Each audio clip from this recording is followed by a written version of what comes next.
The yellow school bus erupted in flames at 7:42 a.m. on Highway 9, trapping 23 children inside a metal coffin. Jack Miller, a grease-stained mechanic with calloused hands and an empty wallet, had 30 seconds to decide: drive past and get to his son's school on time, or become the kind of hero he'd sworn never to be again. He chose fire. He chose screaming children. He chose a little girl with singed pigtails who would change his life forever. Stay with me until the end and comment what city you're watching from. I want to see how far this story travels. Jack Miller's hands were still black with motor oil when he saw the smoke. It rose in a thick, dark column from somewhere ahead on the highway, twisting against the pale morning sky like a warning from God himself. Jack squinted through the cracked windshield of his '98 Ford pickup, the truck that had survived 200,000 miles and more bad luck than any vehicle had a right to. The engine rattled beneath the hood, a sound he'd been meaning to fix for 6 months, but never had the time or money for. Story of his life, really. He checked his watch, 7:39 a.m. If he kept his speed steady, didn't hit traffic, didn't stop for anything, he'd make it to Riverside Elementary by 8 a.m. to pick up Evan from before-school care. His boy had been there since 6:30 this morning because Jack's night shift at Rodriguez Auto Repair ran until 7 o'clock. And what else was a single father supposed to do? You worked the hours they gave you. You picked up the overtime. You smiled when your son said it was okay that you were always late, even though you could see the disappointment hiding behind his brave little face. The smoke thickened as Jack came around the bend. That's when he saw it. A yellow school bus sat askew across 2 lanes, its hood crumpled against the concrete median barrier. Gray smoke poured from the engine compartment in billowing waves, and even from 100 yards away, Jack could see the orange flicker of flames beginning to lick up from underneath the chassis. "No," Jack whispered. "No, no, no." His foot hit the brake instinctively. The pickup shuddered, tires squealing as he decelerated hard. Other cars were already stopped, scattered across the highway in confused clusters. People stood on the shoulder with their phones out, recording. Always recording. Nobody moving toward the bus. Nobody helping. Jack's heart hammered against his ribs. That old familiar feeling, the one he'd spent 2 years trying to forget. The feeling of adrenaline and terror mixing into something that made you do stupid, reckless, heroic things. The feeling that had gotten him commended twice and hospitalized once during his 5 years as a volunteer firefighter. The feeling that had been there the night his wife Sarah died, when no amount of CPR or desperate prayer could bring her back. He'd walked away from all of it after Sarah. Turned in his gear, stopped answering the calls, buried himself in engine grease and overtime hours because that kind of work didn't ask anything of your soul. But now there was a school bus on fire, and Jack could see small faces pressed against the windows. Children. His foot hit the gas pedal before his brain could argue. The pickup lurched forward, engine roaring as he swerved around the stopped cars. Someone shouted at him, something about waiting for first responders, about not being an idiot. But Jack couldn't hear them over the blood pounding in his ears. He slammed the truck into park 30 feet from the bus and threw himself out of the cab. The heat hit him like a physical wall. The flames had spread faster than he'd thought possible, crawling up the front of the bus with hungry, crackling intensity. Black smoke rolled across the highway, acrid and thick, burning his nose and throat. Through the haze, Jack could see the bus driver slumped over the wheel, unconscious or worse. And behind him, through the windows, terrified children banged on the glass with small fists, their screams muffled but unmistakable. 23 kids, Jack's mind calculated automatically. Standard school bus capacity. Maybe more if they were packed tight. And the fire was spreading toward the fuel tank. "Somebody call 911!" Jack shouted over his shoulder at the gathering crowd. His hands were already moving, pulling off his denim jacket, wrapping it around his right forearm. The old training kicked in like muscle memory. Protect your airways, shield your skin, assess the structure before entry. A woman in a gray sedan yelled back, "They're already on the way! You can't go in there!" Jack didn't answer. He was already running toward the bus door. The accordion-style door was closed but not locked. Jack grabbed the handle and yanked, muscles straining. It resisted for a moment. Pneumatics probably failed, then gave way with a hydraulic hiss. Hot air and smoke blasted out, making him cough and stumble back. He pulled his t-shirt up over his nose and mouth and climbed inside. The interior was chaos. Children were screaming, crying, scrambling over seats in panic. Some huddled in the aisles, frozen with fear. Others pounded on the emergency exit at the rear, too small or too scared to work the release handle. The smoke was thicker here, a gray-black cloud that made his eyes water instantly. "Everyone listen to me!" Jack's voice cut through the panic, loud and commanding in a way he hadn't used in years. "I'm getting you out. Stay calm. Move toward my voice." He grabbed the nearest child, a boy in a red hoodie, maybe 9 years old, eyes wide with terror. "What's your name, buddy?" "Tyler," the boy stammered. "Okay, Tyler, you're going to be fine. I need you to go out this door right now and run away from the bus. Can you do that?" Tyler nodded frantically. "Good man. Go." Jack physically turned the boy toward the exit and gave him a gentle push. Tyler jumped down the steps and ran. 1 down, 22 to go. "You!" Jack pointed at 2 girls clutching each other in the 3rd row. "Come on, let's move. Follow Tyler." They scrambled toward him, and Jack helped them down the steps. He could hear more sirens in the distance now, but they were still too far away. The fire had reached the front seats, flames dancing along the torn vinyl, eating through the rubber floor mats. The heat was becoming unbearable. Jack moved deeper into the bus. Kids pressed toward him now, understanding that this man meant safety, meant escape. He grabbed them 2 at a time, directing them toward the door, counting in his head. 11, 12, 13. A girl with glasses stumbled in the aisle, and Jack scooped her up without breaking stride. "I've got you, sweetheart. You're okay." 16, 17, 18. The smoke was getting worse. Jack's lungs burned with every breath, his eyes streaming tears. He couldn't see more than a few feet ahead now. The rear of the bus was completely obscured in gray-black haze. "Is anyone else back there?" Jack shouted, coughing hard. "Call out if you can hear me." For a moment, nothing. Just the roar of flames and the creak of heating metal. Then, a small, weak voice. "Help, please!" Jack's blood went cold. Someone was still trapped at the back. He pushed forward, half blind, navigating by feel more than sight. His hand found the top of a seat back, then another. The heat was intense now, the kind of heat that meant the fuel tank was getting dangerously close to its ignition point. He had maybe a minute, maybe less. "Keep talking," Jack called. "Where are you?" "Here." The voice was fainter now. I can't move." Jack found her in the last row, wedged between the seat and the emergency exit door. A little girl, no more than 7 years old, with dark hair and pigtails, one of them singed black at the end. Her pink backpack was caught on something, a piece of twisted metal from the impact, pinning her in place. Her face was streaked with soot and tears, her eyes unfocused and drifting closed. Smoke inhalation. She was losing consciousness. "Hey!" Jack grabbed her face gently, forcing her to look at him. "Stay with me. What's your name?" Lily, she whispered. "Lily. That's a pretty name. I'm Jack, and I'm going to get you out of here, okay? But I need you to stay awake. Can you do that for me?" She nodded weakly. Jack grabbed the backpack and pulled. It didn't budge. He yanked harder, cursing under his breath. The metal had it snagged tight, and there was no time to work it free carefully. Behind him, he heard a sound that made his stomach drop, a deep, ominous whoosh as the fire found something new to consume. No time. Jack pulled his pocket knife from his jeans, flicked it open with his thumb, and cut through the backpack straps in 2 quick slashes. The bag fell away, and Lily slumped forward into his arms. "Got you," Jack muttered. He lifted her against his chest, one arm under her legs, one supporting her back.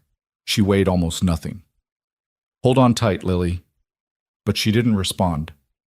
Her head lolled against his shoulder, unconscious. Jack turned and ran. The smoke was a solid wall now, disorienting and choking. He couldn't see the door anymore, couldn't see anything but gray haze and flickering orange light. His lungs screamed for clean air. His eyes burned so badly he had to close them, navigating blind, feet finding the aisle by instinct. 5 more steps. 4, 3. His shoulder slammed into a seatback and he stumbled, nearly dropping Lily.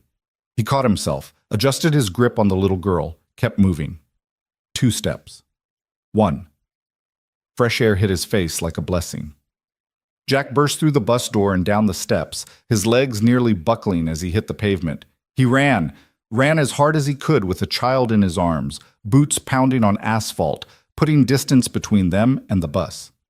20 feet, 30, 40. He heard someone yelling, "Get down! It's going to—" The explosion lifted Jack off his feet. The shockwave hit him from behind like a giant's fist, hot and violent, throwing him forward. Jack twisted midair, turning his body so his back would take the impact, protecting the girl in his arms. He hit the ground hard, breath knocked out of his lungs, head bouncing off the concrete. Stars burst across his vision. Then darkness crept in at the edges, and Jack fought to stay conscious because Lily, little Lily with the singed pigtail, wasn't breathing. "No," Jack gasped. He forced himself up onto his elbows, ignoring the screaming pain in his back and shoulders. "No, no, no!" He laid Lily flat on the asphalt, checked her airway, clear, and tilted her head back. 2 rescue breaths. Her small chest rose and fell. Jack positioned his hands on her sternum, adjusted for her size, started compressions. "Come on, Lily," he said through gritted teeth. 1, 2, 3, 4. "Don't do this. Come on, sweetheart." 15 compressions.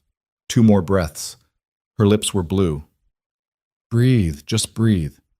The world had narrowed to this moment, this little girl, this desperate attempt to pull her back from wherever she was drifting. Jack's training took over completely, automatic and precise. Another round of compressions. Another breath. "Come on," Lily coughed. Her whole body convulsed and she coughed again, black mucus spilling from her mouth. Her eyes fluttered open, confused, terrified, and she gasped in a huge, rattling breath. "That's it!" Jack's voice cracked with relief. He rolled her onto her side in the recovery position, supporting her head as she coughed and coughed, her little lungs trying to clear themselves. "You're okay. You're going to be okay." Paramedics swarmed around them. Where had they come from? And someone was pulling Jack back, pulling him away from Lily. He resisted for a moment, some primitive instinct making him want to stay with her, to protect her. "Sir, we've got her. Sir, you need medical attention too." "I'm fine," Jack said automatically, even as his legs gave out and someone caught him under the arms. "You're not fine. You've got second-degree burns on your neck and possible internal injuries from that blast. Let us help you." Jack let them guide him to an ambulance. He sat on the back bumper, watching as they loaded Lily onto a stretcher, strapped an oxygen mask over her small face, started an IV in her tiny arm. She was awake now, her eyes tracking the movement around her, looking for something. Someone. "Her parents," Jack said hoarsely to the paramedic bandaging his neck. "Does she—" "Someone needs to call her parents. They're already on the way. Everyone's parents are on the way." The paramedic, a young woman with kind eyes, studied him. "You saved all those kids. You know that, right? 23 children would be dead if you hadn't gone in there." Jack didn't answer. He was watching the burning shell of the school bus, flames still consuming what was left. The driver had been pulled out. Jack could see them working on him 50 feet away. Chest compressions and equipment everywhere. Critical condition, probably. Maybe worse. "The bus driver?" Jack asked. "They're doing everything they can," which meant it wasn't good. Jack dropped his head into his hands, suddenly exhausted beyond measure. His whole body ached. His lungs felt like he'd inhaled fire, which basically he had. His hands wouldn't stop shaking, adrenaline crash hitting him hard now that the crisis was over. 23 kids. He'd gotten 23 kids out of that bus. And one of them, little Lily, with her pink backpack and singed pigtail, had almost died in his arms. "Sir?" Another voice, official and authoritative. Jack looked up to see a police officer standing over him, notebook in hand. "I need to get your statement. Can you tell me your name?" "Jack Miller." "Mr. Miller, what you did today was incredibly brave. Can you walk me through what happened?" Jack told him. The smoke, the screaming children, the girl trapped at the back. The explosion, the CPR. He spoke mechanically, watching the scene unfold around him like he was observing it from a distance. More fire trucks had arrived, foam crews working to put out the last of the flames. News vans were setting up on the shoulder, of course they were. Local hero saves children from fiery death. It would be the lead story on every channel tonight. Do you have family we should contact? The officer asked. My son, Evan. He's at Riverside Elementary. I was supposed to pick him up before school started. I need to... We'll send someone to get him and bring him here. You're going to the hospital for observation. I don't need... It's not optional, Mr. Miller. You inhaled a significant amount of smoke and you were caught in an explosion. You're going to the hospital. Jack was too tired to argue.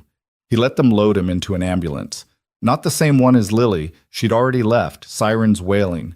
The paramedic riding with him kept asking questions. Did his chest hurt? Was he dizzy? Could he rate his pain on a scale of 1 to 10? Jack answered numbly, staring at the ceiling of the ambulance. Somewhere in the distance, he could hear the news helicopters circling, getting footage. By tomorrow, everyone in the city would know his name. There would be interviews probably, awards, people calling him a hero. But Jack didn't feel like a hero. He felt like a man who'd broken his own promise to stay away from the fire, from the danger, from the kind of situations that left you with nightmares and survivor's guilt. He felt like a man who just remembered exactly why he'd quit in the first place. The ambulance doors closed and they pulled away from the scene, leaving behind the smoke and the chaos and the wreckage of a yellow school bus that would haunt Jack's dreams for years to come.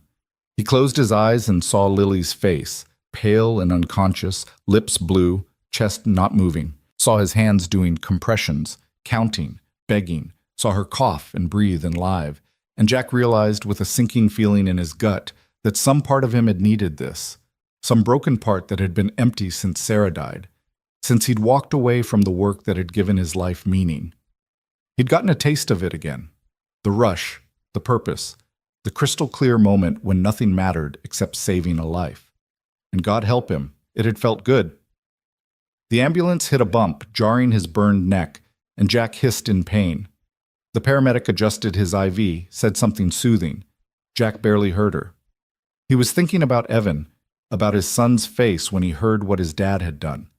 Evan, who barely remembered his mother, who'd grown up with a father who worked too much and was home too little, who never talked about the volunteer firefighting days. What would Evan think? Would he be proud? Scared? Both? Jack didn't know. He didn't know anything anymore except that he was tired. He hurt everywhere. And he'd just upended his carefully controlled life for a busload of children he didn't even know, including one little girl named Lily, who had no idea that her mother owned half the city. At St. Mary's Hospital, Jack was poked, prodded, scanned, and questioned for 3 hours. Second-degree burns on his neck and forearms. Smoke inhalation, moderate. Bruised ribs from the explosion, mild concussion. They wanted to keep him overnight for observation. Jack refused. He had to get to Evan. Mr. Miller, I strongly advise... I'm leaving, Jack said flatly, pulling the IV out of his own arm before anyone could stop him. Someone tell me where my son is. Evan was in the waiting room, sitting next to a police officer who'd apparently been assigned to babysit him until Jack was cleared. The moment Evan saw his father, he jumped up and ran across the room, throwing his arms around Jack's waist. Dad, they said you saved a whole bunch of kids from a fire. Jack winced, hugging hurt with bruised ribs, but he wrapped his arms around his son anyway. Yeah, buddy, something like that. Are you okay? You look really tired. I am really tired. Jack crouched down to Evan's level, ignoring the way his body protested. His son was 8 years old, skinny and small for his age, with Jack's dark hair and Sarah's green eyes. But I'm fine. I promise. The police officer said you're a hero. The police officer is being generous. No, Dad, seriously, there were like 20 kids on that bus, and you got them all out before it exploded. Evan's eyes were wide with something like awe. That's really cool. Jack almost laughed. Cool. His son thought nearly dying in a fire was cool. Maybe at 8 years old, everything dangerous seemed cool instead of terrifying. Come on, Jack said, standing up with a groan. Let's go home. The officer insisted on driving them. Jack's truck was still at the scene, would be towed later.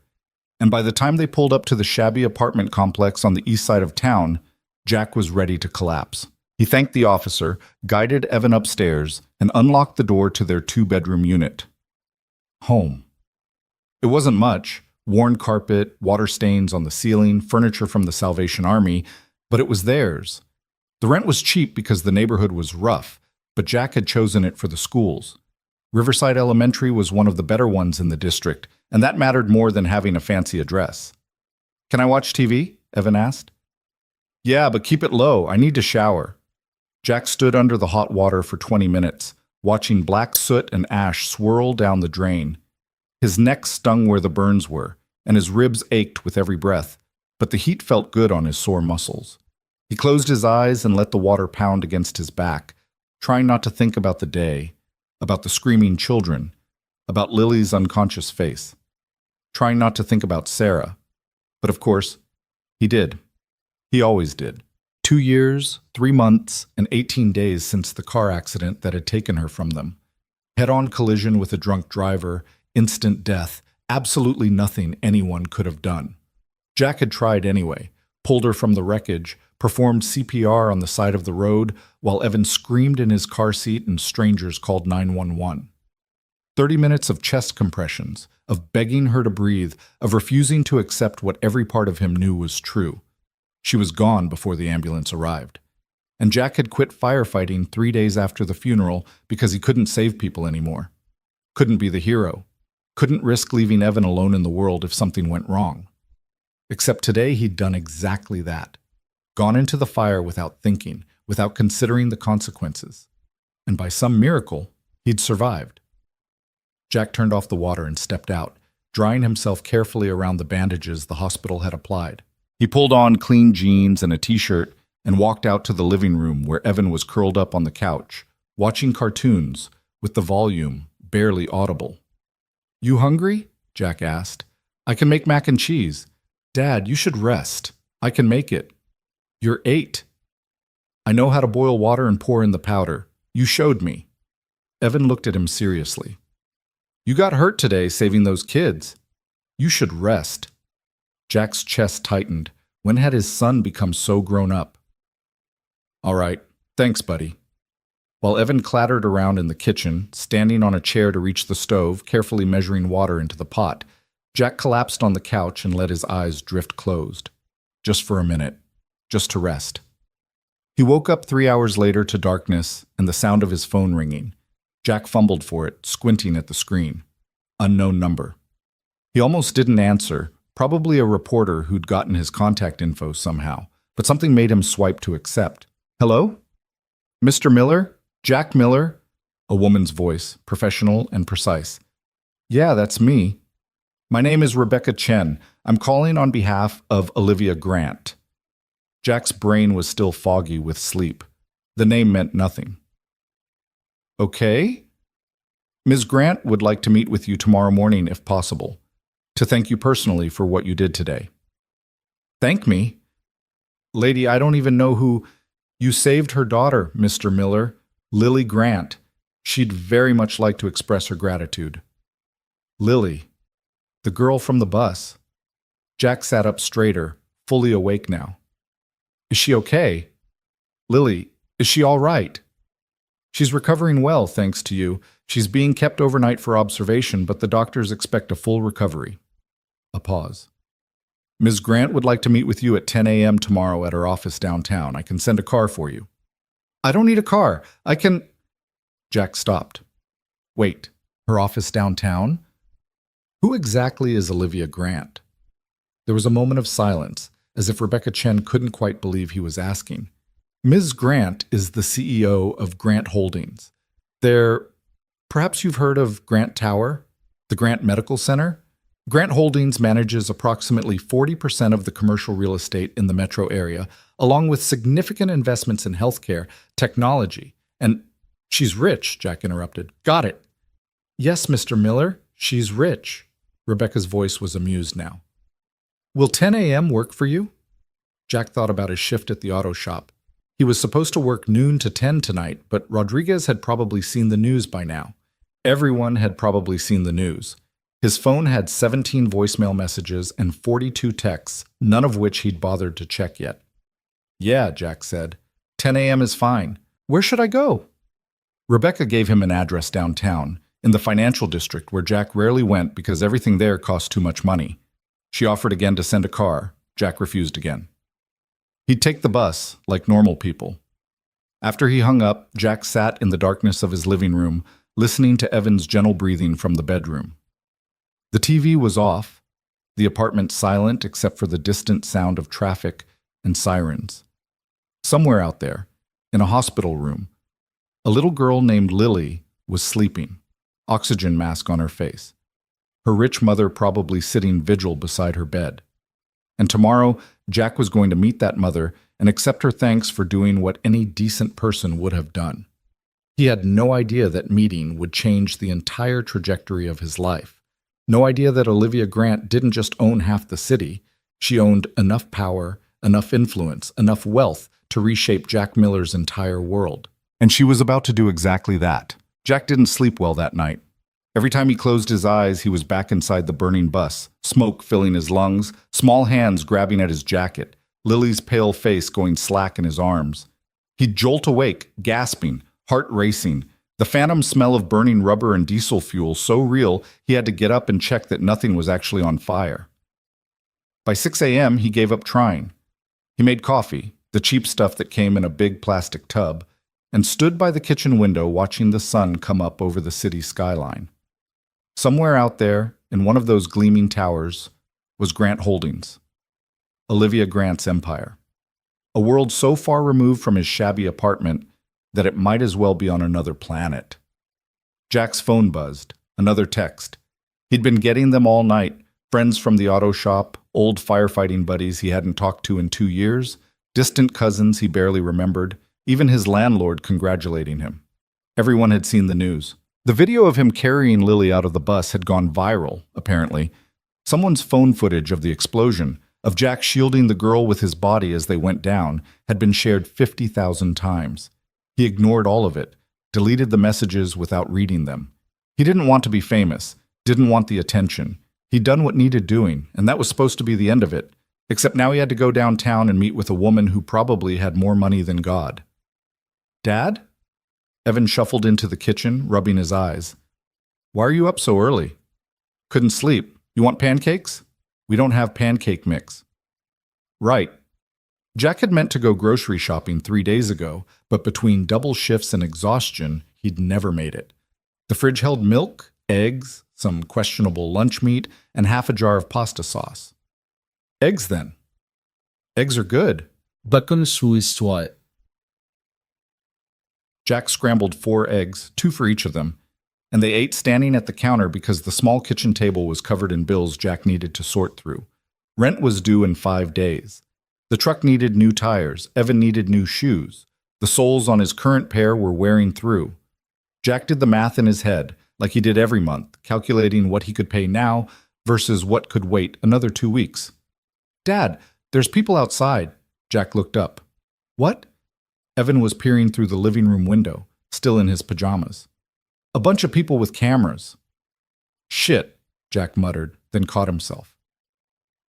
Sorry, language." But when he looked out the window, Evan was right. There were at least a dozen people clustered on the street below. News crews with cameras and microphones, photographers with long lenses, even what looked like ordinary people hoping to catch a glimpse of the hero from yesterday's fire. Someone had found out where he lived. Of course they had.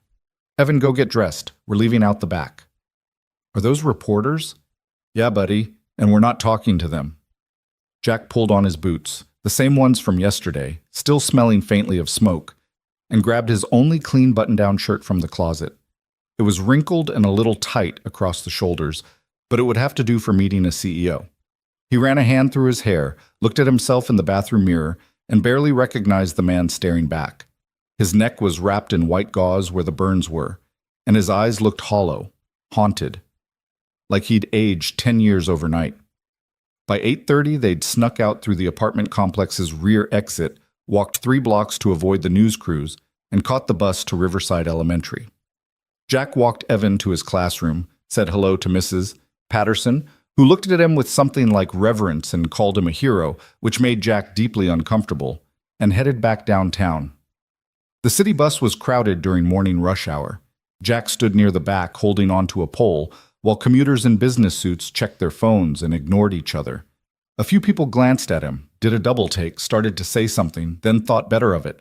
Maybe they recognized him from the news. Maybe they just saw a working-class guy who didn't belong on the route that serviced the financial district.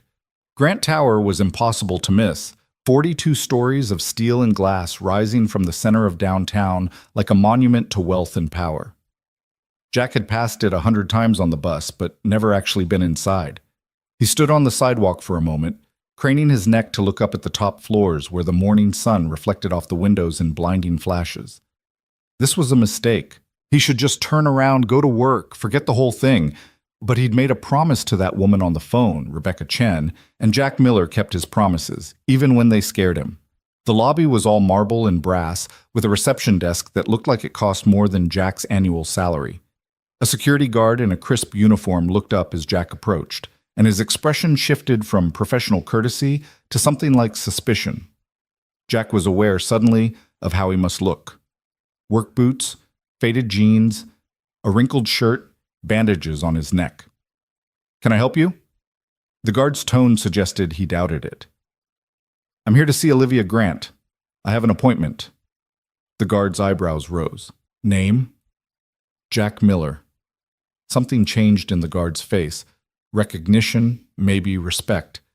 "Mr. Miller, of course, I'll let them know you're here." He picked up a phone, spoke quietly into it, then nodded at Jack. "Take the elevator to the 40th floor. Someone will meet you there." The elevator was glass-walled, offering a view of the city as it climbed. Jack watched the streets shrink below him, watched the other buildings fall away until only sky surrounded him. His stomach twisted, not from the height, but from nerves he couldn't quite name. What was he supposed to say to this woman? Thank you for the thank you? It felt absurd. The elevator doors opened onto a reception area that looked like something from a magazine. Floor-to-ceiling windows, modern art on the walls, furniture that was probably worth more than Jack's truck. A young woman in a black dress suit stood waiting, her smile professional and practiced.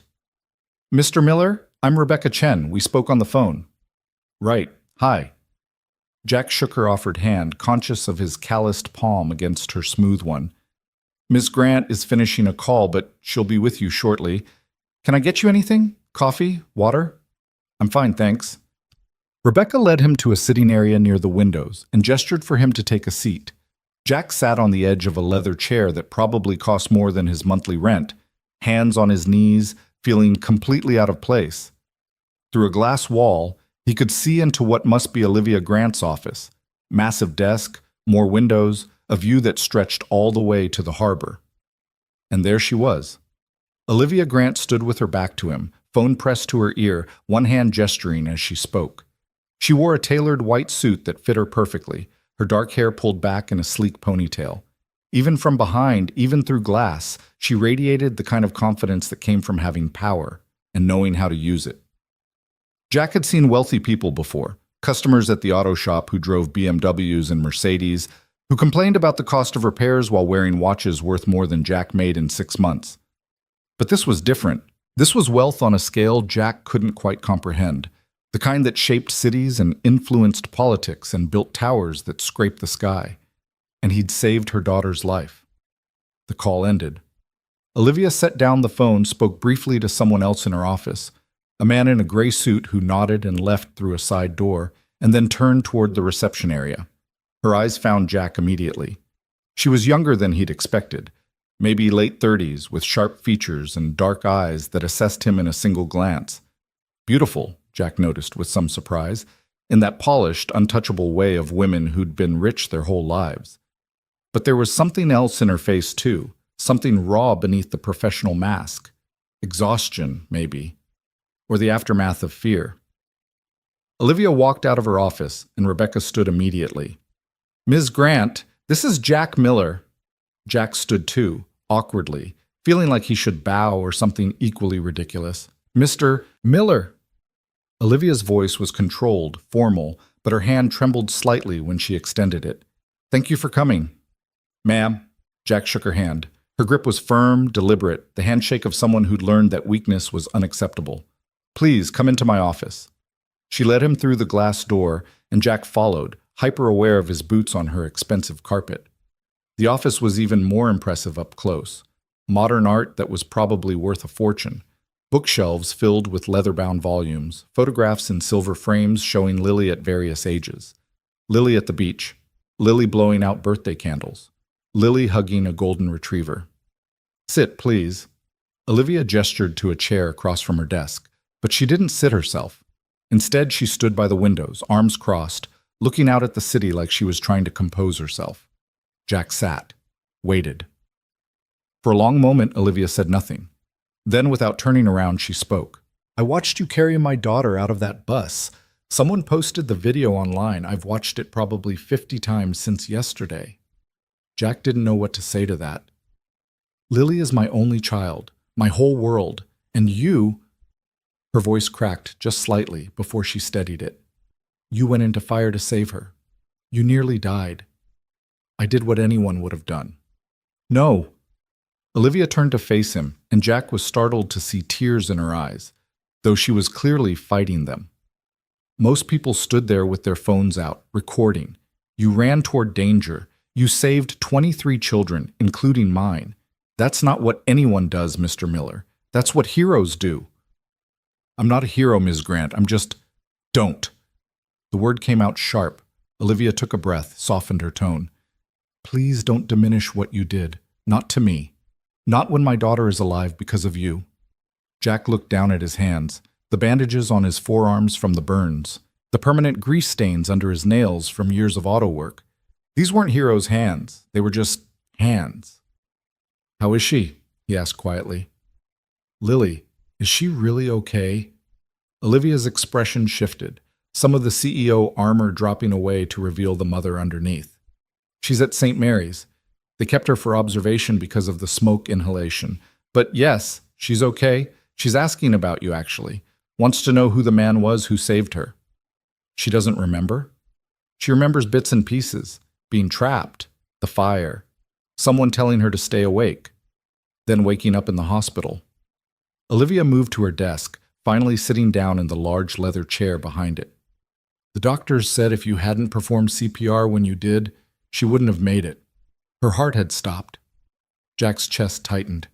He'd known it was close, but hearing it stated so plainly made it real in a way it hadn't been before. "Mr. Miller, I asked you here because I need to thank you, and I need to do more than just thank you."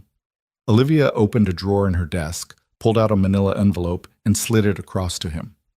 "This is completely inadequate for what you did, but please accept it anyway." Jack didn't touch the envelope. "Ma'am, I didn't save your daughter for money. I know that, but I also know that heroes still have bills to pay." Her gaze was direct, unflinching. "Open it." Reluctantly, Jack picked up the envelope. It wasn't sealed. Inside was a check, made out to him, signed in elegant script. He looked at the amount and felt the world tilt. $50,000. "I can't accept this," Jack said immediately, trying to hand it back. "You can, and you will." "Ms. Grant." "Olivia, and before you refuse, let me explain something." She leaned forward, elbows on her desk. "Yesterday morning, I dropped Lily off at school like I do every morning. I said, 'Have a good day, and I love you.' And I didn't think twice about it because school is supposed to be safe. Buses are supposed to be safe. And then I got a call from the principal saying there'd been an accident, that parents needed to come to the hospital, that she didn't know which children were hurt." Olivia's voice stayed steady, but Jack could see her hands tightening on the edge of the desk. "I drove to St. Mary's going 80 miles an hour.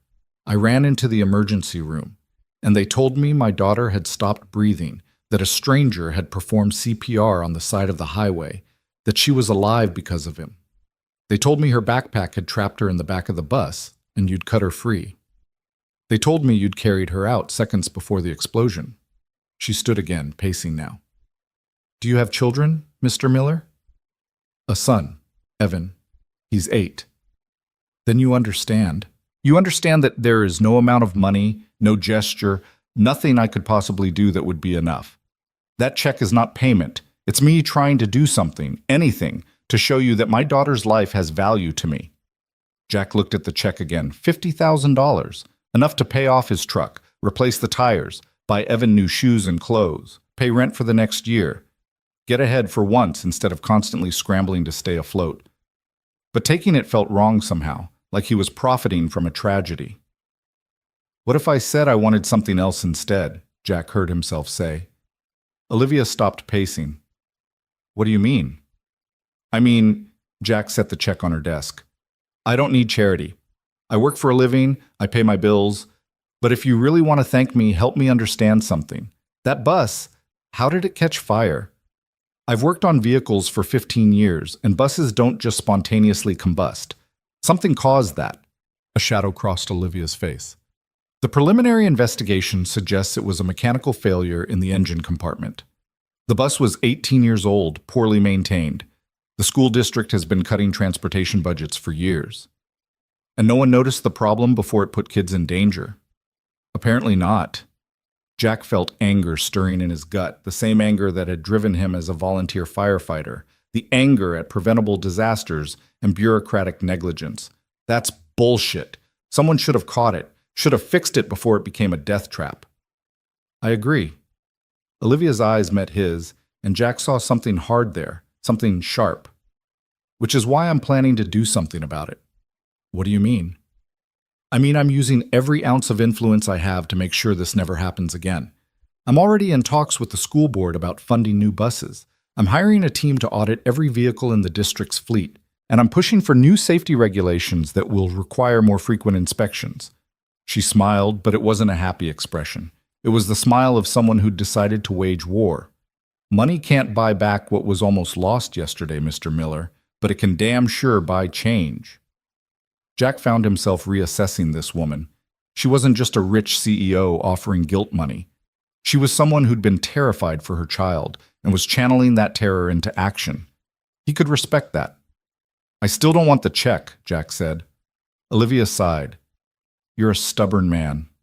I've been told that before. What do you want then? There must be something. Jack thought about it. Thought about his son. About the life they had. About all the things that money could fix. But then he thought about Lily, about her small unconscious body in his arms, and he knew what mattered more than any of it. I want to know she's okay, Jack said simply. I want to know that she grows up safe and happy and doesn't have nightmares about that bus for the rest of her life. That's what I want. Something in Olivia's expression softened. You could visit her at the hospital. She'd like that, I think. To meet the man who saved her. I don't know if that's a good idea. Might scare her. Mr. Miller, my daughter is 7 years old, and yesterday she experienced something traumatic. But she also experienced someone risking everything to keep her safe. Children understand that kind of heroism in ways adults forget. Olivia pulled out her phone, typed something quickly. I'm texting you the room number. Visit whenever you'd like. I'll make sure the nurses know to let you in. Jack's phone buzzed in his pocket. He pulled it out, saw the message from an unknown number. Room 412, St. Mary's Hospital. Below it, thank you for everything. Ms. Grant, Olivia, I appreciate this, but I really can't take your money. Then consider it a college fund for your son. She pushed the check back toward him. Evan, you said? 8 years old? College is expensive, Mr. Miller. Let me help with that. It was a smart move, reframing it as for Evan instead of for Jack. Harder to refuse when it was for his kid's future. And God knew Jack had no college savings, no nest egg, nothing put away for the day Evan would need it. You played dirty, Jack said. I played to win. Olivia's smile was genuine this time.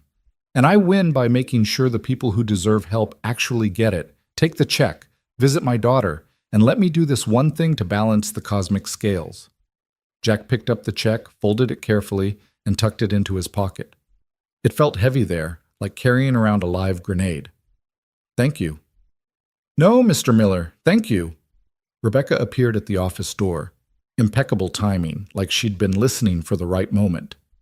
Ms. Grant, your 11 o'clock is here. Tell them I'll be 5 more minutes. Olivia stood, and Jack stood too, recognizing a dismissal when he saw one. But she walked around the desk, closing the distance between them, and for a moment she just looked at him. Really looked at him, like she was memorizing his face. Yesterday I thought I was going to lose everything that matters, she said quietly, and you gave it back to me. I will never forget that, Jack Miller. Never. Then she did something that surprised him. She hugged him. It was brief, almost awkward, the embrace of someone who didn't often show physical affection. But it was sincere, and when she pulled back, Jack saw tears on her cheeks that she quickly wiped away. Go see Lily, Olivia said. She'll be happy to meet you. Jack nodded, unable to find words, and let Rebecca escort him back to the elevator. As the doors closed and he began his descent from the 40th floor, he pulled out the check again, staring at the zeros. $50,000. For doing the right thing, for saving a child's life. It didn't feel real. None of this felt real. The bus ride to St. Mary's Hospital took 20 minutes. Jack spent the whole trip staring out the window, watching the city roll past, his mind spinning. He should go to work. Rodriguez would understand, but the shop needed him. They were short-staffed as it was. He should pick up Evan from school. He should go home and sleep because his body still ached from yesterday. But instead, he got off at the hospital stop and walked through the automatic doors into the sterile, antiseptic-scented lobby. Room 412 was on the pediatric floor. Jack took the elevator up, feeling increasingly nervous. What was he supposed to say to a 7-year-old who'd nearly died? How did you have that conversation? The nurse's station was busy, phones ringing, staff moving with purposeful efficiency. Jack approached the desk. Excuse me, I'm here to see Lily Grant, room 412. Her mother said, Mr. Miller? A nurse looked up and her face broke into a smile. Oh my God, you're the man from the bus. We've all seen the video. You're a hero. I'm just visiting, Jack said, uncomfortable with the attention. Is Lily... Can I see her? Of course. She's doing much better today. Room 412 is just down the hall, second door on the right. Jack walked down the corridor past rooms with colorful decorations and get-well balloons, past children in wheelchairs and parents with worried faces. He found room 412 and paused outside, hand on the doorframe. Through the small window he could see Lily propped up in bed, surrounded by stuffed animals. Her dark hair was clean now, no longer matted with soot, pulled into 2 neat pigtails. She was drawing something on a tablet, tongue poking out in concentration. An IV line ran into her small arm, and a monitor beeped softly beside her bed, but otherwise she looked healthy, alive. Jack knocked gently. Lily looked up, and her eyes went wide. Mom, he's here! The door opened from inside, and Olivia appeared. She must have come straight from the office, still in the white suit, though she'd taken off the jacket. Her expression softened when she saw Jack. You came. Said I would. Lily, this is Mr. Miller. He's the one who helped you yesterday. Jack stepped into the room, suddenly self-conscious. Lily was staring at him with open curiosity, her head tilted to one side. Hi, Lily, Jack said. How are you feeling? My throat hurts, Lily said matter-of-factly, and I have to stay in the hospital even though I'm not sick anymore. Mom says it's because the doctors want to make sure I'm okay. That's smart. Doctors know what they're doing. Are you really the one who saved me from the fire? Jack glanced at Olivia, who nodded encouragingly. Yeah, I guess I am. Did it hurt when the bus exploded? A little bit, but I'm okay now. Lily studied him seriously, then held up her tablet. I drew a picture. But... Want to see? Jack moved closer. The drawing was done in bright digital colors. A yellow bus with red and orange flames, stick figures running away, and one larger stick figure carrying a smaller one. Above it, in careful 7-year-old handwriting, the hero who saved me. Something in Jack's chest cracked open. That's really good, Lily. Mom says you carried me out. I don't remember that part. I remember the fire and being scared and someone telling me to stay awake. Was that you? Yeah, that was me. Why did you tell me to stay awake? How did you explain smoke inhalation and oxygen deprivation to a child? Because I needed you to keep fighting, and you did. You fought really hard, and that's why you're okay now. Lily seemed to consider this. Then she set down the tablet and looked at him with those serious dark eyes. Thank you for saving me. The simple sincerity of it, no drama, no tears, Just a child thanking an adult for doing something good hit Jack harder than any of Olivia's elaborate gratitude. "You're welcome, sweetheart." "Do you have any kids?" "I have a son. His name is Evan, and he's 8. "That's only 1 year older than me. Does he like to draw?" "I don't know if he likes to draw, but he likes robots and video games. I like robots too. Maybe we could be friends." Jack smiled. "Maybe." They talked for a while, Lily showing him more drawings, telling him about school and her dog Biscuit, and how she wanted to be a veterinarian when she grew up. Normal kid stuff, like yesterday's horror had already started to fade in her mind. Jack hoped it would stay that way. Hoped she'd be one of the lucky ones who didn't carry the trauma forever. Eventually, a nurse came in to check Lily's vitals, and Olivia walked Jack out into the hallway. "She likes you," Olivia said. "She's a good kid." "She is." Olivia leaned against the wall, and Jack could see the exhaustion in her face now that she wasn't in CEO mode. "I haven't slept since it happened. Every time I close my eyes, I see that bus on the news.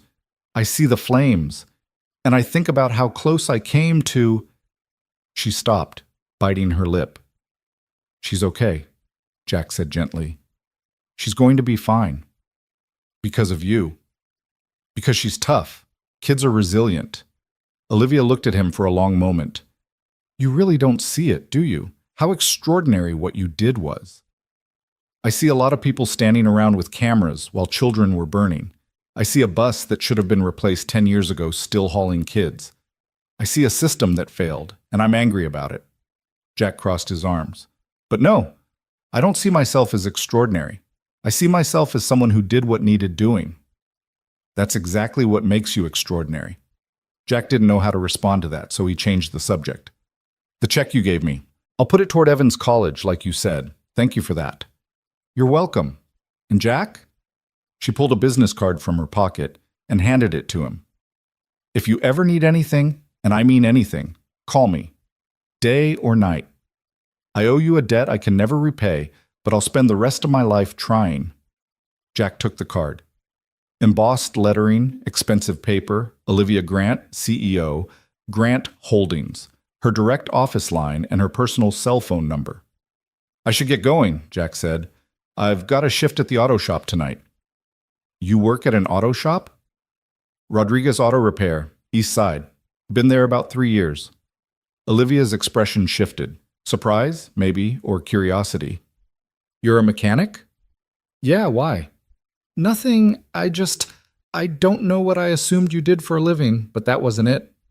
She smiled slightly. "Though I suppose it makes sense. You knew the bus engine had failed, knew it wasn't just spontaneous. Most people wouldn't catch that." "Most people don't spend their days elbow deep in engines." "No, they don't."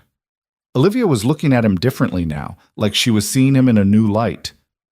A mechanic who used to be a firefighter. An interesting combination. Volunteer firefighter, and I quit 2 years ago. "May I ask why?" Jack hesitated.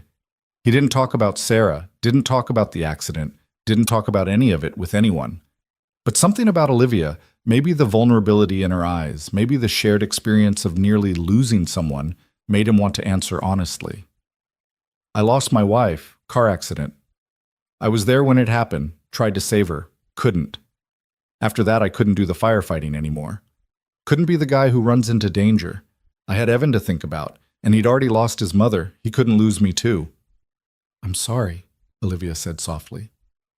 "That must have been devastating." "It was. Still is, some days."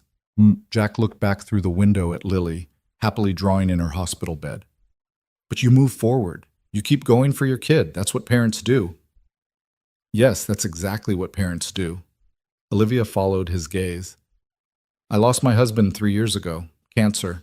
Lily was only 4. She barely remembers him now. I'm sorry too. So we're both single parents doing our best." Olivia's smile was sad but genuine. "Though I imagine our experiences are quite different." "Yeah, I imagine they are." They stood in companionable silence for a moment, two people from completely different worlds united by loss and love and the fierce determination to protect their children. "I should let you go," Olivia said finally. "But thank you again for visiting, for everything." Jack nodded and headed toward the elevator. As he waited for it to arrive, he pulled out Olivia's business card, turning it over in his hands. He should throw it away. He should forget about this whole thing and go back to his normal life. But something told him that wasn't going to happen. Something told him that yesterday's fire had burned away more than just a bus. It had burned away the wall Jack had built around himself, the careful distance he'd maintained from anything that might require him to be a hero again. And now there was no going back. The elevator doors closed, and Jack rode down in silence, Olivia's business card still in his hand. He should have felt relief. The visit was over. He'd done his duty. Now he could go back to his life. But instead, he felt unsettled, like something fundamental had shifted beneath his feet, and he wasn't sure where solid ground was anymore.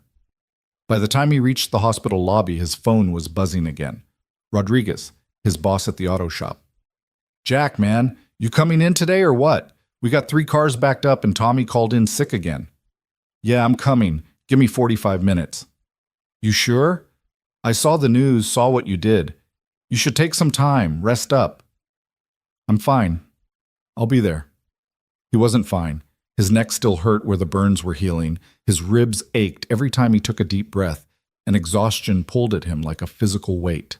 But work meant normalcy, meant not thinking about burning buses and unconscious children and rich women who looked at him like he'd hung the moon. Rodriguez Auto Repair sat on a corner lot on the east side, surrounded by a chain-link fence and a hand-painted sign that had been there since the 80s. It wasn't fancy, just a garage with 3 bays, an office that smelled like old coffee and transmission fluid, and a waiting area with magazines from 2019. But it was honest work, and Rodriguez treated his people fair, and that counted for something. Jack pulled into the lot in his truck. He'd taken the bus downtown to see Olivia, but one of the cops had dropped his vehicle off last night, and found the whole crew standing outside smoking cigarettes and talking. When they saw him, they erupted into cheers and applause. "There he is, the hero! Man, we saw you on TV like 50 times. That was some crazy shit, Jack. Running into a burning bus?" Jack waved them off, embarrassed. "Come on, guys, we got work to do." But Rodriguez came over and grabbed him in a bear hug, slapping his back hard enough to make Jack wince. "You did good, hermano. Real good. We're all proud of you." "Thanks, boss. Now, can we please get back to work before we lose customers?" They dispersed, still grinning, and Jack threw himself into the familiar routine of diagnostics and repairs.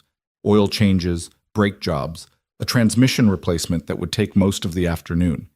He worked with his hands, let his mind empty out, focused on the simple mechanical logic of how things fit together and came apart. But around 3 o'clock, while Jack was under a Honda Civic checking for an oil leak, Rodriguez's voice echoed through the garage. "Jack, you got a visitor." Jack rolled out from under the car, wiping his hands on a rag. "Tell them I'm working. Trust me, you want to see this one." Curious now, Jack walked toward the office and stopped dead. A black Mercedes sedan sat in the parking lot, looking completely out of place among the beat-up Fords and Toyotas. And standing next to it, checking her phone, was Rebecca Chen, Olivia's assistant from this morning. "Mr. Miller," Rebecca said, looking up with that professional smile. "Sorry to interrupt your work. What are you doing here?" "Ms. Grant asked me to deliver something to you." Rebecca opened the back door of the Mercedes and pulled out a large gift bag with tissue paper sticking out the top. "She wanted you to have this." Jack didn't take the bag. "I already told her I don't need anything." "It's not for you. It's for your son." Ms. Grant thought Evan might enjoy it. That made Jack pause. He took the bag reluctantly, feeling the weight of whatever was inside. "What is it? Why don't you look?" Jack pulled out the tissue paper and found a brand new tablet, one of those expensive ones that cost $500 easy, along with a gift card to some educational app store and a handwritten note on cream-colored stationery. The handwriting was neat, feminine, unmistakably Olivia's. "Jack, Lily wanted to make sure Evan had something to draw with, since she has her tablet at the hospital. She picked this out herself, with some help. I hope it's okay. The app card has some games and learning programs that Lily enjoys. She thought Evan might too. Thank you again for visiting today. It meant more than you know. Olivia." Jack stared at the note, something warm and uncomfortable stirring in his chest. This wasn't just a gift. This was Lily, a 7-year-old who'd nearly died, thinking about his son, wanting to share something with another kid. It was innocent and sweet and completely disarmed every objection Jack wanted to raise. "Tell Ms. Grant thank you," Jack said quietly. "And tell Lily thank you too." "I will." Rebecca paused. "Ms. Grant also wanted me to mention that she's hosting a small reception tomorrow evening at her home. Nothing formal, just family and a few close friends who've been asking about Lily. She'd like you to come, if you're available." "I don't think that's a good idea." "She thought you might say that. She also asked me to mention that Lily has been talking about you nonstop since you left. She's drawn 6 more pictures of the hero who saved her and asked 3 times if you're coming to visit again." Damn it, how was Jack supposed to say no to that? "What time?" he asked. 7 o'clock. I'll text you the address." Rebecca's smile turned genuine. "And Mr. Miller, for what it's worth, I think you're exactly the kind of person Ms. Grant needs in her life right now. Someone real." Before Jack could figure out what that meant, Rebecca was back in the Mercedes and pulling out of the lot, leaving him standing there with a gift bag and more questions than answers. Rodriguez appeared at his elbow. "Fancy lady in a fancy car bringing you fancy presents. You moving up in the world, Jack? Don't start. I'm just saying, you save one rich kid, and suddenly—" "Rodriguez?" All right. But seriously, man, you okay? This whole thing has got to be weird." "Weird doesn't begin to cover it." Jack took the bag to his truck and set it carefully on the passenger seat, then went back to work. But his mind kept drifting, to Olivia's exhausted face in the hospital hallway, to Lily's innocent drawing, to the invitation to tomorrow's reception. He didn't belong in that world. Didn't belong at some fancy gathering where people probably drank wine that cost more than his weekly paycheck and made small talk about things Jack had never heard of. But he'd go. For Lily, because she was a kid who'd been through something terrible, and if seeing him again helped her feel safe, then Jack would swallow his discomfort and show up. He picked up Evan from school at 3:30, and his son climbed into the truck chattering about his day, something about a science project on volcanoes, and how Tyler B. had put a frog in Madison's backpack and made her scream. "Dad, everyone at school knows about the fire. Mrs. Patterson made me stand up in front of the class and tell them about how you're a hero." Jack glanced over. "How'd that make you feel?" "Kind of cool, I guess, but also weird. Like, you're just my dad. You're not supposed to be on TV." "Yeah, well, I didn't exactly plan for that part." "Are you going to be famous now?" "God, I hope not." And Evan was tugging on Jack's sleeve, saying, "Dad, just do it so we can go home." So Jack stood there awkwardly, while the cashier took a selfie with him and then asked him to sign a receipt, which was possibly the strangest thing anyone had ever requested of him.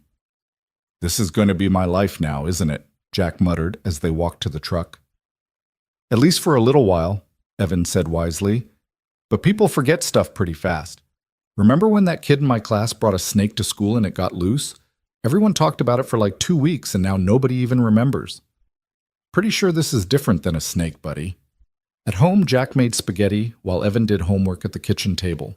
The apartment felt smaller somehow, shabbier, after spending the morning in Grant Tower's sleek luxury. Jack noticed things he usually tuned out: the water stain on the ceiling, the crack in the wall behind the TV, the way the refrigerator made a rattling noise that meant the compressor was probably going. After dinner, while Evan watched TV, Jack pulled out the gift bag and called his son over. "Hey, I got something for you today." Evan's eyes went wide when he saw the tablet. "Whoa! Is that for me?" "It's from the little girl I saved, Lily. She wanted you to have it." "The one whose mom is super rich?" "Yeah, that one." Evan took the tablet reverently, turning it over in his hands like it might break. "This is like a really expensive one. Tommy's brother has one and he said it cost a fortune." "It's a nice gift. What do you say we set it up?" They spent the next hour getting the tablet configured, downloading apps, creating an account. Evan was surprisingly good with technology, better than Jack, certainly, and figured out most of it himself. By bedtime, he was already drawing elaborate robots with the stylus, tongue poking out in concentration, just like Lily had done in her hospital bed. "Dad?" Evan looked up. "Can I meet Lily sometime to say thank you for the tablet?" "Maybe. She's still in the hospital, but when she gets out, we'll see. Cool. Evan saved his drawing and set the tablet carefully on his nightstand. I think it's nice that you saved her, even though it was scary. It was pretty scary, Jack admitted, but sometimes you have to do scary things for the right reasons. Like how Mom always said being brave doesn't mean you're not afraid? Jack's throat tightened. Sarah had said that, had said it to Evan when he was nervous about starting kindergarten, had said it to Jack when he'd been unsure about joining the volunteer fire department. Being brave doesn't mean you're not afraid. It means you're afraid and you do it anyway. Yeah, buddy, just like Mom said. After Evan was asleep, Jack sat on the couch with a beer he didn't really want, and Olivia's business card in his other hand. The apartment was quiet except for the distant sound of traffic and someone's TV through the thin walls. Jack stared at the phone number on the card, thinking about tomorrow's reception, about walking into Olivia Grant's world and trying to pretend he fit there. His phone buzzed, a text from an unknown number, but he recognized it as the one that had sent him Lily's hospital room earlier.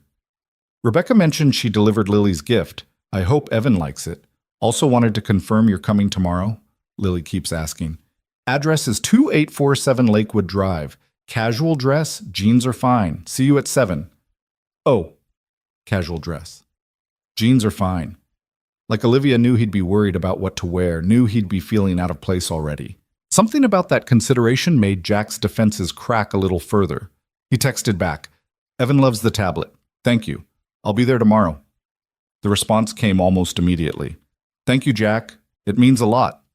Jack set down the phone and finished his beer, wondering what the hell he was getting himself into. Tomorrow night he'd walk into a world of wealth and privilege, surrounded by people who summered in the Hamptons or whatever rich people did. He'd make small talk, probably say something embarrassing, definitely feel like an imposter the whole time. But he'd do it. For Lily. For the little girl with the singed pigtail who'd drawn pictures of him and wanted him to come to her house. The next day dragged. Jack worked the morning shift at Rodriguez, came home and showered, stood in front of his closet trying to decide what casual but not too casual meant when you were visiting a mansion. He settled on dark jeans, his newest pair, only 2 years old, and a button-down shirt that wasn't wrinkled too badly. His work boots were out of the question, so he wore his only other shoes, a pair of sneakers Evan had convinced him to buy last year. You look nice, Dad, Evan said, sprawled on the couch with his new tablet. Where are you going? Remember Lily, the girl from the bus? I'm going to her house to see how she's doing. Can I come? Jack hesitated. He hadn't thought about bringing Evan, had assumed this was something he'd do alone. But then again, Lily had specifically bought Evan a gift. Maybe she'd want to meet him. Let me text and ask if it's okay. He pulled out his phone and sent a message to Olivia. Would it be all right if I brought my son? Evan wants to thank Lily for the tablet. The response came within minutes. Of course, Lily will be thrilled. She's been asking if she can meet him. So Jack found Evan's lease-stained t-shirt, made him put on clean jeans, and they climbed into the truck together. Jack typed the address into his phone's GPS and followed the directions west, through neighborhoods that got progressively nicer as they drove.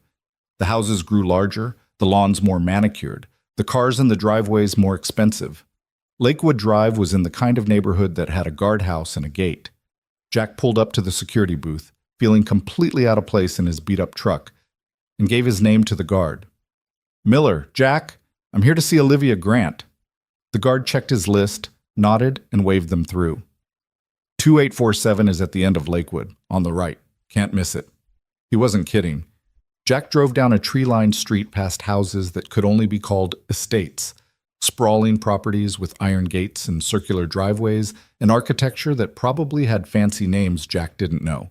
And at the end of the street, behind a tall hedge and a wrought iron fence, was 2847. The gate was open. Jack turned into the driveway and his jaw literally dropped. The house was massive, 3 stories of stone and glass with wings stretching out on either side of a grand entrance. Perfectly maintained gardens flanked the circular drive, where several expensive cars were already parked. A fountain burbled in the center of the circle, and the whole property screamed old money and refined taste. Whoa, Evan breathed. This is like a castle. Yeah, buddy, it kind of is. Jack parked his truck between a BMW and a Lexus, feeling acutely aware of the rust spots on his vehicle and the crack in his windshield. He and Evan climbed out, and for a moment Jack just stood there, staring at the house, wondering if it was too late to turn around and leave. The front door opened. Rebecca appeared, looking elegant in a simple black dress, and waved them over. "Mr. Miller, and you must be Evan. Come in, please." They walked up the stone steps and through the entrance into a foyer that was bigger than Jack's entire apartment. Marble floors, a crystal chandelier, a sweeping staircase that curved up to the second floor. Original art on the walls. Not prints. Actual paintings that were probably worth more than Jack would make in his lifetime. Classical music played softly from hidden speakers. "Ms. Grant is in the living room with the other guests," Rebecca said. "Lily's been watching the door for the past 20 minutes, waiting for you to arrive." She led them through the foyer, past rooms that Jack caught glimpses of, a library with floor-to-ceiling bookshelves, a dining room with a table that could seat 20, a study with leather furniture and more art. Everything was tasteful, expensive, perfect. Everything made Jack feel like he was wearing the wrong clothes, saying the wrong things, breathing the wrong air. Then they entered the living room and Jack saw Olivia. She stood by the windows talking to an older couple wearing a simple navy dress that probably cost more than Jack's truck. Her hair was down tonight, falling in soft waves past her shoulders, and she looked relaxed in a way she hadn't in her office or at the hospital. This was her environment, her world. She looked like she belonged here. Jack definitely did not. But then Olivia saw him, and her whole face lit up. She excused herself from the couple and crossed the room, her smile genuine and warm. "Jack, you came. And Evan!" She crouched down to the boy's level. "It's so nice to meet you. Lily's been very excited about you coming." "Thank you for the tablet, Ms. Grant," Evan said, suddenly shy. "It's really cool." "You're very welcome. And please, call me Olivia. Ms. Grant makes me feel old." She straightened, looking at Jack. "I'm so glad you're both here. Come, let me introduce you to some people, and then we'll find Lily." Jack wanted to protest, didn't want to meet people, didn't want to make small talk, but Olivia was already guiding them toward a small group by the fireplace. There was the older couple she'd been talking to, a man in his 50s with silver hair, and a younger woman with an infant in her arms. "Everyone, this is Jack Miller and his son Evan. Jack is the man who saved Lily's life. Jack, this is my father, Richard Grant, my mother Catherine, my brother Daniel, and his wife Sophie with their daughter Emma." Richard Grant stepped forward and shook Jack's hand with a grip that was firm and assessing. "Mr. Miller, our family owes you a tremendous debt. What you did for Lily was nothing short of heroic. I just did what needed doing, sir. Nevertheless, you have our eternal gratitude. If there's ever anything our family can do for you, please don't hesitate to ask." Catherine Grant was more emotional. Her eyes filled with tears as she took Jack's hand in both of hers. "Thank you," she whispered. "Thank you for bringing our granddaughter back to us." Jack didn't know what to say to that, so he just nodded. Daniel, Olivia's brother, studied Jack with obvious curiosity. "I watched the video about 30 times. That explosion should have killed you. How'd you manage to shield Lily and land safely?" "Old training. You learn to protect the person you're carrying, even if it means you take the impact." "You were a firefighter?" "Volunteer, a while back." "Well, your training saved my niece's life. That's not something we'll forget." Before the conversation could continue, a small voice shouted from somewhere else in the house. "He's here! Mom, he's here!" Lily came running into the room, still in pajamas because apparently the doctors had told Olivia to keep her comfortable and resting. But she looked healthy, energetic, completely unlike the pale, unconscious girl Jack had carried from the bus. She ran straight to Jack and hugged his legs without hesitation. "You came! I told Mom you'd come!" Jack looked down at her, something in his chest going tight. "Hey, Lily, you look like you're feeling better." "I got to come home today. The doctor said I'm all okay now." She pulled back and noticed Evan standing shyly behind Jack. "Is this Evan?" "Yeah, this is my son. Evan, this is Lily." "Hi," Evan said quietly. "Thanks for the tablet." "You're welcome. Do you like drawing? I love drawing. I've been drawing pictures of the fire and of your dad saving me. Want to see?" Without waiting for an answer, Lily grabbed Evan's hand and pulled him toward the hallway. "Come on! They're in my room." Evan glanced back at Jack, who nodded permission, and then the two kids disappeared, leaving the adults behind. Olivia laughed softly. Well, that was efficient.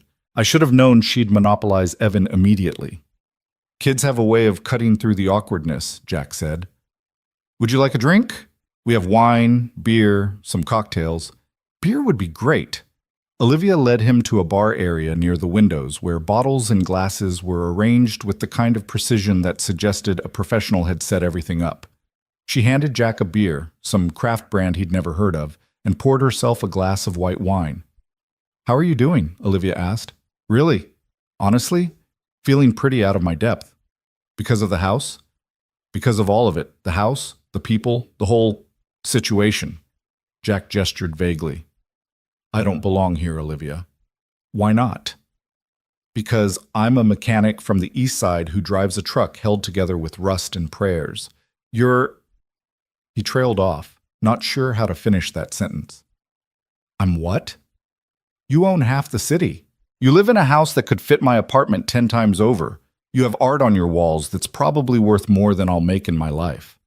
We're from different worlds. Olivia was quiet for a moment, sipping her wine.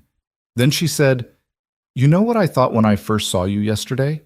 Standing in my office in your work clothes with those bandages on your neck? That I looked like I didn't belong there? No, I thought, this is what a real person looks like. Not someone polished and rehearsed, not someone trying to impress me or get something from me, just someone genuine. She met his eyes. Do you have any idea how rare that is in my world, Jack? I imagine pretty rare. Most people who meet me see dollar signs. They see connections, opportunities, favors they can ask for. They don't see me. They see what I can do for them. Olivia's voice was soft but intense. But you? You tried to refuse my money. You said you just wanted to make sure Lily was okay. You came to the hospital not because you wanted something, but because you cared. She paused, searching for words. That's everything. Jack didn't know what to say. He took a long drink of his beer, buying time. I'm not trying to make you uncomfortable, Olivia continued. I just want you to understand that you're welcome here. Not because of what you did, but because of who you are. You're good, Jack Miller, and good people are always welcome in my home. Before Jack could respond, Lily's voice echoed down the hallway. Mom, can Evan stay for dinner? Please? Olivia smiled. Looks like you might be here a while. Dinner was actually pleasant, despite Jack's initial anxiety. The gathering was small, just family and a couple of close friends, and the atmosphere was warm rather than formal. They ate in a dining room with that enormous table, but everyone clustered at one end so it felt almost intimate. The food was catered, some kind of fancy Italian, and there was more of it than 10 people could possibly eat. Lily and Evan sat together, already acting like old friends, comparing drawings on their tablets and giggling at private jokes. Watching them, Jack felt some of his tension ease. Evan was happy. That mattered more than anything else. Richard Grant, seated to Jack's left, turned out to be surprisingly easy to talk to. He asked about Jack's work at the auto shop, genuinely curious about the mechanics of engine repair, and shared stories about his own early career working his way up in real estate. Catherine was warm and grandmotherly, making sure everyone had enough food and asking Evan gentle questions about school that put the boy at ease. Daniel and his wife Sophie were friendly too, though they left early because baby Emma was fussy. That left just the Grant senior generation, Olivia, Lily, Jack, and Evan. A much smaller, more manageable group. After dinner, Olivia suggested the kids play in Lily's room while the adults had coffee in the living room. Lily dragged Evan off again, and Jack found himself sinking into a leather armchair that was probably worth more than his monthly rent, holding a cup of coffee that was definitely better than anything he'd ever made at home. So Jack, Richard said, settling into his own chair, Olivia tells me you used to be a volunteer firefighter. Yes, sir. 5 years with Station 7 on the south side. And you stopped 2 years ago? Jack glanced at Olivia, wondering how much she'd shared. I had personal reasons for stepping away. Fair enough. But it seems to me that once a firefighter, always a firefighter. You proved that when you ran into that bus. That was different. That was instinct, Catherine finished gently. You saw children in danger and you acted. That's who you are, Jack. That's not something you can just turn off. Jack wanted to argue, wanted to explain that he'd tried to turn it off, tried to be someone who didn't run toward danger anymore. But sitting in this room, with these people who'd welcomed him despite the gulf between their worlds, he found he didn't have the energy for that argument. Maybe you're right, he said quietly. They talked for another hour, easier conversation now, less formal. Richard asked about Evan, about raising a son alone, and Jack found himself opening up more than he'd intended, about the struggle to balance work and parenting, about the guilt of never having enough time or money, about the small victories and the daily challenges. Olivia listened mostly, occasionally adding a comment about her own experience as a single parent, the challenges of raising Lily while running a company. There was a kinship there, Jack realized.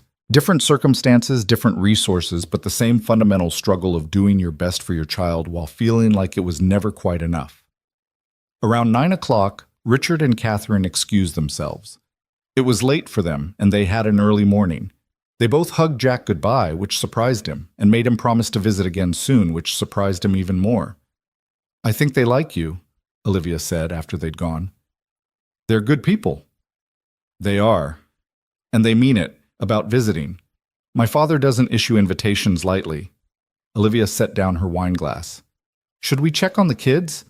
It's been suspiciously quiet." They walked upstairs, Jack trying not to gawk at the second floor, which was somehow even more impressive than the first, and found Lily's bedroom. Olivia opened the door quietly. Both kids were asleep. Lily in her bed, clutching a stuffed rabbit. Evan curled up in a beanbag chair by the window, Lily's tablet still in his hands, displaying a half-finished drawing. "Well," Jack whispered, "that's adorable. Let me get you a blanket for him. He looks comfortable there. I should probably get him home. It's a school night. Or..." Olivia looked at Jack thoughtfully. "You could both stay. I have plenty of guest rooms. Evan clearly doesn't want to move, and honestly, after the week we've all had, maybe a quiet night in a safe place is what everyone needs." Jack wanted to refuse, maintaining boundaries, keeping distance, all those things he told himself were important, but looking at his son sleeping peacefully, at the way Lily had already pulled Evan into her world with innocent, uncomplicated friendship, he found he didn't want to disturb it. "If you're sure it's not an imposition..." "Jack, I have 6 bedrooms. It's not an imposition." So Jack stayed. Olivia set him up in a guest room that was bigger than his living room, with a bed that felt like sleeping on a cloud and an ensuite bathroom with more towels than one person could use. She lent him some clothes to sleep in, a t-shirt and sweatpants that had belonged to her late husband. Daniel had been about Jack's size, and bid him good night. Jack lay in the unfamiliar bed, staring at the ceiling, his mind spinning. 2 days ago, his life had been simple, predictable. Work, bills, Evan, rinse and repeat. Now he was sleeping in a mansion. His son was making friends with a girl whose family could buy and sell him 1,000 times over. And Olivia Grant kept looking at him like he was something precious that needed protecting. It was too much, too fast, too different from everything he knew. But when Jack finally fell asleep, he didn't dream about burning buses or dying children. He dreamed about Olivia's smile, about Lily and Evan laughing together, about what it might be like to belong in a world he'd never imagined for himself. And when he woke up the next morning to sunlight streaming through expensive curtains and the sound of children's laughter echoing through the house, Jack realized that maybe, just maybe, his life had changed in ways he couldn't undo, whether he was ready for it or not. Jack woke to the smell of coffee and bacon, which was disorienting because he never had bacon in his apartment and his coffee maker had broken 3 months ago. For a confused moment, he thought he was dreaming. Then he remembered where he was. The guest room looked even more impressive in daylight. Morning sun poured through windows that overlooked an immaculate backyard with a pool, a tennis court, and gardens that probably required a full-time staff to maintain. Jack sat up, running a hand through his hair, and checked his phone. 7:15 a.m. He'd slept better than he had in months, which felt wrong somehow. He shouldn't be comfortable here, in this borrowed bed, wearing a dead man's clothes. He found his jeans from yesterday, pulled them on with the borrowed t-shirt, and ventured out into the hallway. The house was quiet, except for sounds coming from somewhere below. Voices, the clink of dishes, more of that incredible bacon smell. Jack followed his nose downstairs and found the kitchen. It was enormous, all gleaming appliances and marble countertops, with an island in the center big enough to land a small plane on. Olivia stood at the stove wearing jeans and a soft gray sweater, her hair pulled back in a ponytail, looking more human and less CEO than Jack had ever seen her. She was flipping pancakes while Lily sat at the island coloring, and Evan watched with the kind of fascination kids reserved for truly impressive cooking. "Mom makes the best pancakes," Lily was saying. "She puts chocolate chips in them and everything." "My dad usually makes cereal," Evan replied, which made Jack wince a little. "Good morning," Olivia said, turning at the sound of Jack's footsteps. Her smile was warm, genuine, and did something complicated to Jack's chest. "Coffee's in the pot. Mugs are in the cabinet above." "You didn't have to make breakfast." "I wanted to. Besides, Lily informed me that Evan has never had homemade chocolate chip pancakes, which is apparently a crime against childhood." She slid 3 perfect pancakes onto a plate and handed it to Evan. "Syrup's on the table."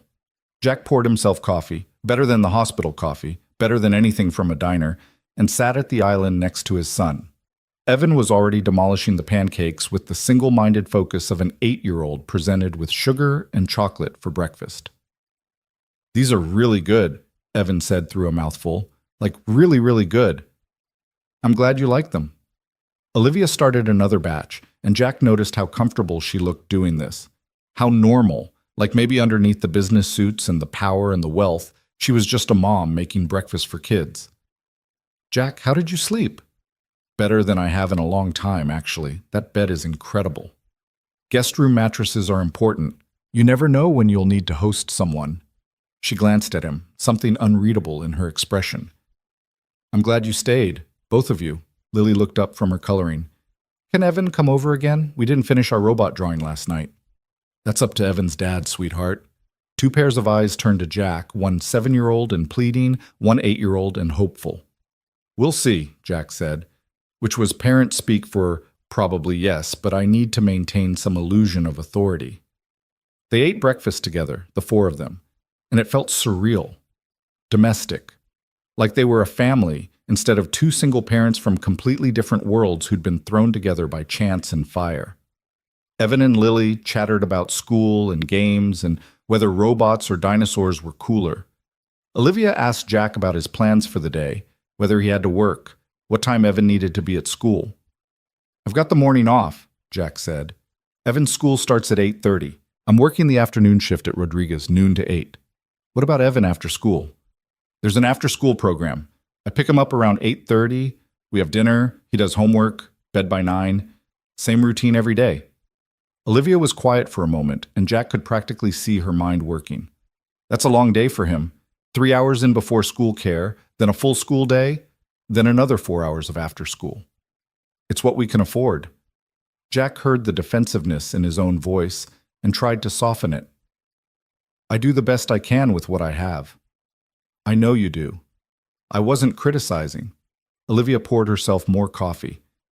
"I was thinking, if you ever need someone to pick Evan up, or if you want him to have somewhere to go besides the after-school program, he's welcome here. Lily would love the company, and I work from home most afternoons anyway." Jack set down his fork. "Olivia, that's a generous offer, but I can't..." "Can't what?" "Let someone help you?" "Except that maybe having a friend and some support isn't charity, it's just what people do for each other." "We barely know each other." "We know enough. I know you saved my daughter's life. I know you're a good father doing everything you can to give your son a decent childhood. I know you're proud and stubborn, and you don't like accepting help." Olivia's gaze was level, challenging. "But I also know that sometimes pride is expensive, and kids don't care about pride. They just want to feel safe and happy, so I'm offering. Not as the CEO of Grant Holdings, as Lily's mom who would really like her daughter to have a friend, especially after what she just went through." Jack wanted to argue, wanted to maintain his independence, his boundaries, all those walls he'd built so carefully. But Evan was looking at him with those hopeful eyes, and Lily was bouncing in her seat saying, "Please, please, please, can Evan come over after school?" And Olivia was right. Kids didn't care about pride. "Let me think about it," Jack said finally. "Fair enough." After breakfast, Jack thanked Olivia for her hospitality, collected his son and drove them both home so Evan could change clothes and get his backpack for school. The apartment looked even shabbier after a night in the mansion. The worn carpet, the cramped rooms, the lingering smell of old cigarette smoke from the previous tenant that never quite went away. Evan didn't seem to notice the contrast, just grabbed his stuff and started chattering about how cool Lily's house was and how they were going to finish their robot drawing next time. "Lily's really nice," Evan said as Jack drove him to school. "And Miss Olivia makes really good pancakes. Better than Denny's." "Yeah, buddy, she does." "Do you think we'll see them again?" Jack pulled up to the elementary school drop-off line. "Probably. Lily seems to like you." "I like her too. She's funny, and she doesn't make fun of me for liking robots." Something about that casual comment made Jack's heart hurt. He'd known Evan sometimes had trouble fitting in at school, was a little too quiet, a little too serious for his age. Finding a friend who just accepted him must feel good. "Have a good day, Evan. I'll pick you up at 8:30 tonight, okay?" "Okay. Love you, Dad." "Love you too, buddy." Jack watched his son disappear into the school building, then sat in the drop-off line longer than he should have, thinking about Olivia's offer, about Evan spending time at that big house with its pool and tennis court and pancakes with chocolate chips, about whether he was being selfishly proud by keeping his son stuck in the after-school program when there was a better option available. His phone buzzed. A text from Olivia. "Thank you again for staying. Lily hasn't stopped talking about Evan. Also, and please don't take this the wrong way, I'd like to offer you something. Can we meet for lunch today? My treat. Just to talk." Jack stared at the message. His first instinct was to refuse, but something made him hesitate. Olivia Grant wasn't just throwing money at him. She was trying to connect, trying to bridge the gap between their worlds. And maybe, Jack needed to stop being so damn stubborn about accepting that bridge. He texted back, "Lunch works. Where and when?" "Carlo's on 5th Street, 1 p.m. Jack knew Carlo's. It was one of those places with cloth napkins and prices that weren't listed on the menu. Definitely not his usual lunch spot. He typically ate gas station sandwiches in his truck, but he could handle one fancy meal. "See you there." The morning shift at Rodriguez went by in a blur of oil changes and brake jobs. Jack worked mechanically, his mind elsewhere, until his boss came out of the office looking agitated. "Jack, you got a minute?" "Sure, what's up?" Rodriguez rubbed the back of his neck, uncomfortable. "So I got a call this morning from Grant Holdings. Some lady named Rebecca Chen." Jack's stomach dropped. "What did she want?"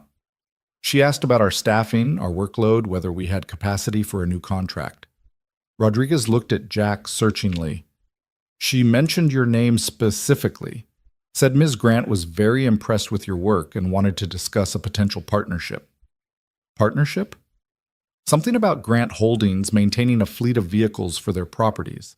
Maintenance trucks, company cars, stuff like that. Said they were looking for a reliable shop to handle all the service work. Jack, a contract like that could triple our business. Maybe more." Jack closed his eyes. "Damn it, Olivia." "Rodriguez, I need to be honest with you. I don't think this is about our shop being the best fit. I think this is about Ms. Grant trying to help me out." "Because you saved her kid?" "Yeah." Rodriguez was quiet for a moment. Then he shrugged. "So what? You did save her kid. Maybe she wants to help you.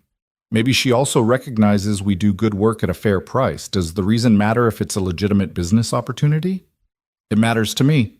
I don't want charity." "Then don't think of it as charity. Think of it as networking. Rich people do favors for each other all the time. It's how their world works. This lady wants to throw some business our way and you're too proud to take it? That's not just affecting you, Jack. That's affecting me, Tommy, Marcus, everyone who works here. We could use the extra income. The shop could use the growth." Jack hadn't thought about it that way. He'd been so focused on his own pride that he hadn't considered how refusing Olivia's help might hurt other people. People who had nothing to do with his complicated feelings about accepting charity from a woman who lived in a mansion. "I'm meeting with her today at lunch," Jack said. "I'll find out what she has in mind." "Good. And Jack, maybe consider that accepting help isn't weakness, it's smart business." Rodriguez clapped him on the shoulder. "Now get that Camry finished before noon so you can get to your fancy lunch." Carlos was exactly as pretentious as Jack expected. White tablecloths, waiters in vests, people speaking in hushed tones about mergers and acquisitions. Jack felt underdressed in his work jeans and button-down, even though he'd washed his hands 3 times to get the grease out from under his nails. Olivia was already there, seated at a corner table, looking elegant in a charcoal gray suit. She stood when she saw him, smiled, and Jack felt that same complicated flutter in his chest that he'd been trying to ignore since yesterday morning. "Thank you for coming," Olivia said as Jack sat down. "I know this is probably outside your comfort zone." "You could say that." A waiter appeared immediately, offering menus and water, explaining the daily specials in detail that made Jack's head spin. After he left, Olivia leaned forward. "How much did Rebecca tell Rodriguez?" "Enough. How much are you planning to meddle in my life, exactly?" "I prefer to think of it as strategic support rather than meddling." Olivia's smile was unapologetic. "Jack, you work yourself to exhaustion. You're talented at what you do. I asked around and everyone says Rodriguez runs a good shop and you're one of the best mechanics on the East Side. Why shouldn't I want to partner with you?" "Because we both know this isn't about me being a good mechanic. It's about both things.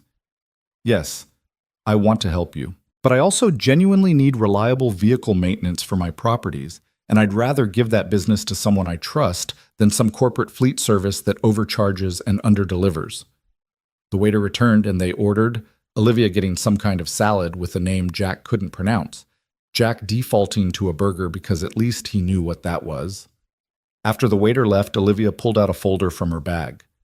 "I had my team put together a proposal. It's a 3-year contract for vehicle maintenance across all Grant Holdings properties.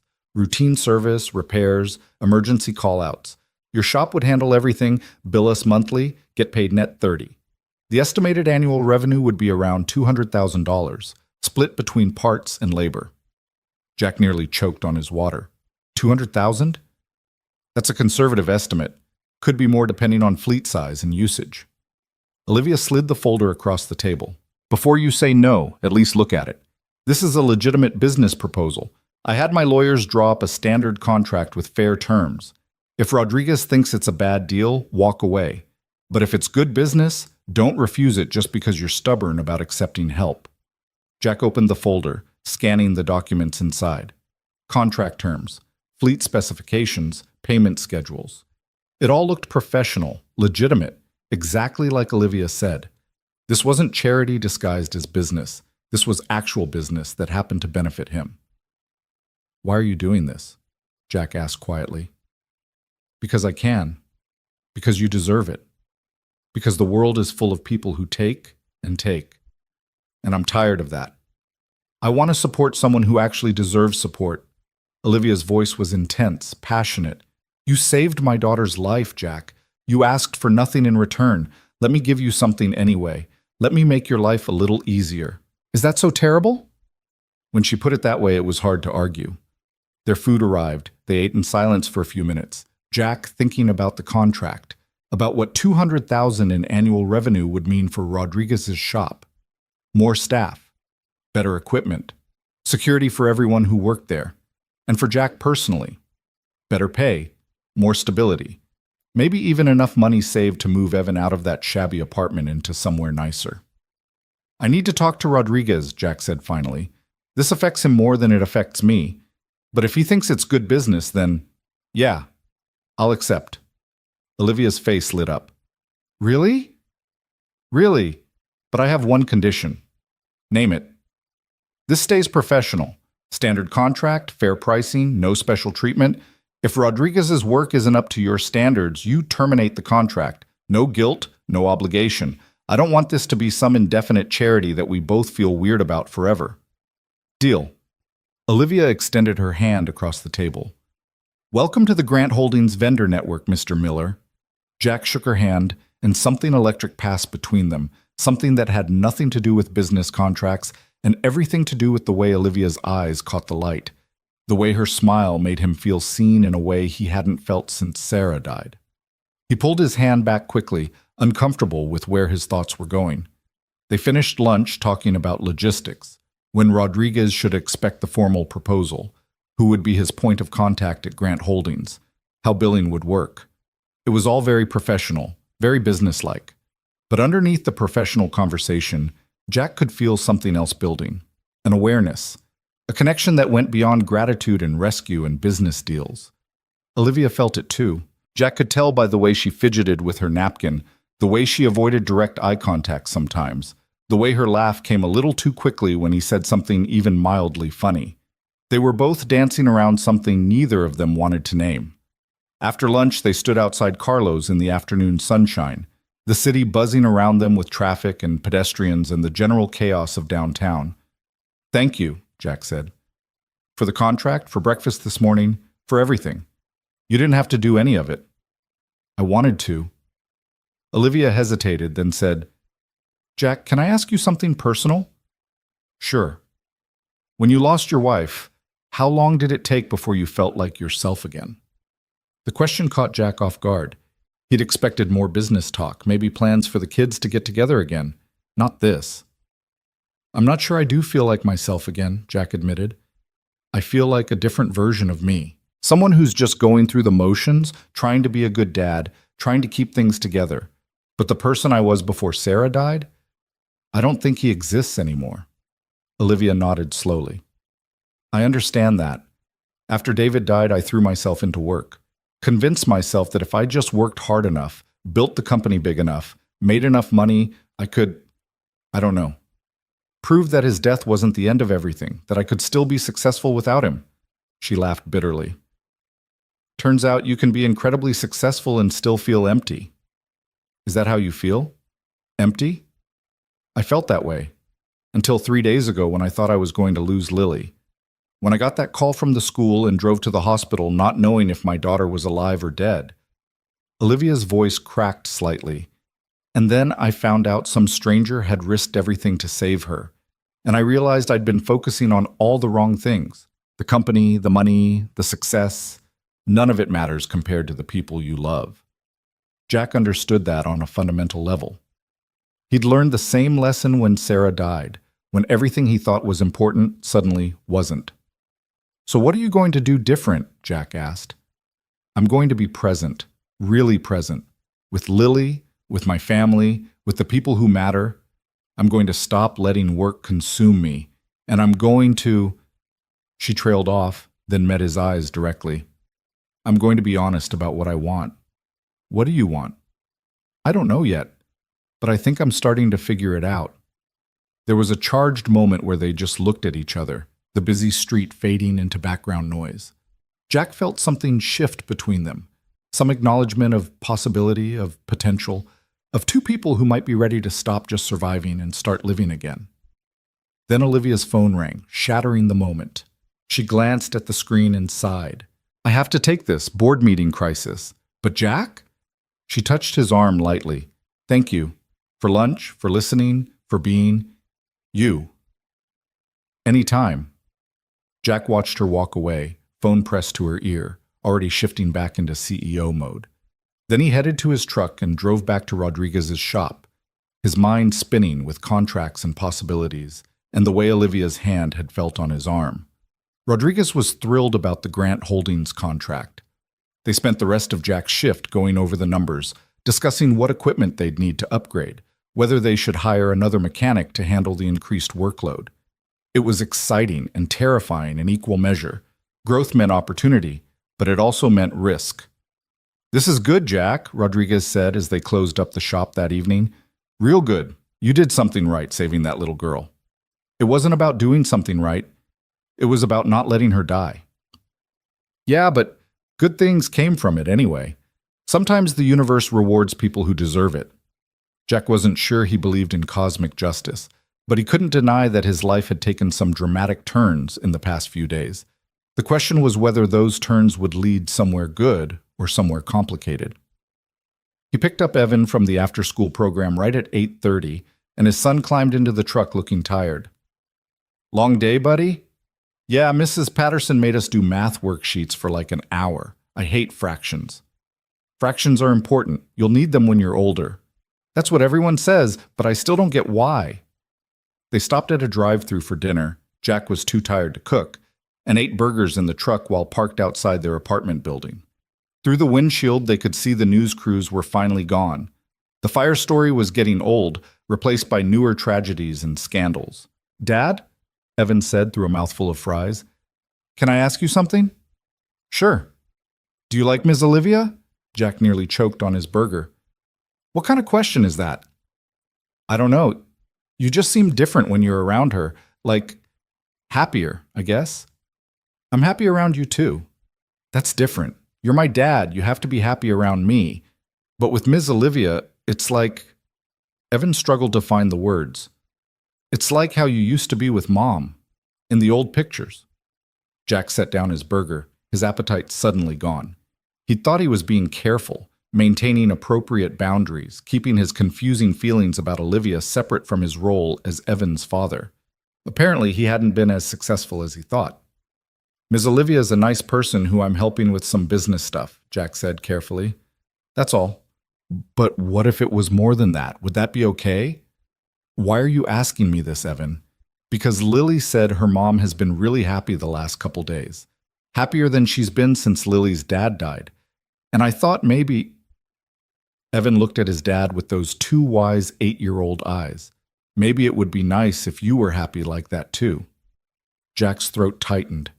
His son was giving him permission to move on, to feel something for someone else, to stop being frozen in grief and guilt, and Jack didn't know whether to be grateful or terrified. "It's complicated, buddy. Everything's complicated when you're a grown-up. That's what Mom used to say." "Yeah, she did say that." Jack pulled Evan into a one-armed hug, careful of the food. "I love you. You know that?" "I know. I love you too." They finished their dinner and headed upstairs to the apartment. Evan did his homework while Jack paid bills and tried not to think about Olivia's smile or the way her voice had cracked when she talked about almost losing Lily. Tried not to think about the possibility of something more than just friendship and business connections. But later that night, after Evan was asleep and Jack was lying in his own bed staring at the water-stained ceiling, his phone buzzed with a text. "Olivia, Lily wants to know if Evan can come over Saturday. She's planning an elaborate robot building competition that apparently requires his specific expertise." Jack smiled despite himself and texted back, "What time?" "Anytime after 10. Stay for lunch?" "I promise I'll make more than just pancakes." Jack hesitated, thumb hovering over the keyboard. Every instinct told him to maintain distance, to keep things from getting too comfortable, too familiar. But Evan's words echoed in his head. "Maybe it would be nice if you were happy like that too." "We'll be there," Jack typed, then hit send before he could second-guess himself. The response came immediately. "Good. I was hoping you'd say yes." Jack set down his phone and closed his eyes, trying to sleep, but all he could see was Olivia's face across the lunch table, the way she'd looked at him like he was someone worth knowing, like he was more than just the mechanic who'd pulled her daughter from a burning bus, like he was someone she might want to let into her carefully controlled world. And despite all his reservations, despite all the logical reasons why getting involved with Olivia Grant was a terrible idea, Jack found himself wanting that too. Wanting to be seen. Wanting to be known. Wanting to feel something other than numb exhaustion and parental duty. Wanting, for the first time in 2 years, to imagine a future that looked different from the endless gray routine of his present. Saturday couldn't come fast enough, and that scared Jack more than running into any burning bus ever had, because fires eventually burned out. But whatever was starting to kindle between him and Olivia felt like something that could burn forever if he let it. The question was whether he was brave enough to let it. Saturday morning arrived with the kind of perfect weather that felt almost scripted. Clear blue sky, warm sunshine, a light breeze that carried the promise of something good. Jack woke early, despite having no reason to, made coffee in the cheap pot he'd bought from a thrift store, and sat at his kitchen table wondering what he was doing. This was supposed to be simple. 2 kids wanted to play together. Their parents would supervise, make small talk, maintain appropriate boundaries. Nothing complicated about it. Except Jack had spent the last 3 nights dreaming about Olivia's smile, and that felt complicated as hell. Evan bounded out of his bedroom at 8 o'clock, already dressed and holding his tablet. "Dad, we need to leave soon. Lily's expecting us at 10, and I want to show her the new robot design I made." "It's 8 in the morning, buddy. We've got 2 hours." "But what if there's traffic?" "It's Saturday. There's never traffic on Saturday." But Evan was too excited to listen to logic, so Jack showered and dressed earlier than necessary, pulling on jeans and a clean blue Henley that Sarah had bought him years ago. He checked himself in the bathroom mirror and barely recognized the man looking back, nervous, uncertain, hopeful. When had he started caring about what he wore to visit someone's house? They left at 9:30, which was still absurdly early, but Evan was practically vibrating with anticipation, and Jack didn't have the heart to make him wait longer. The drive to Olivia's neighborhood felt different this time, less like entering a foreign country and more like visiting somewhere familiar. The guard at the gate recognized Jack's truck and waved them through with a friendly smile.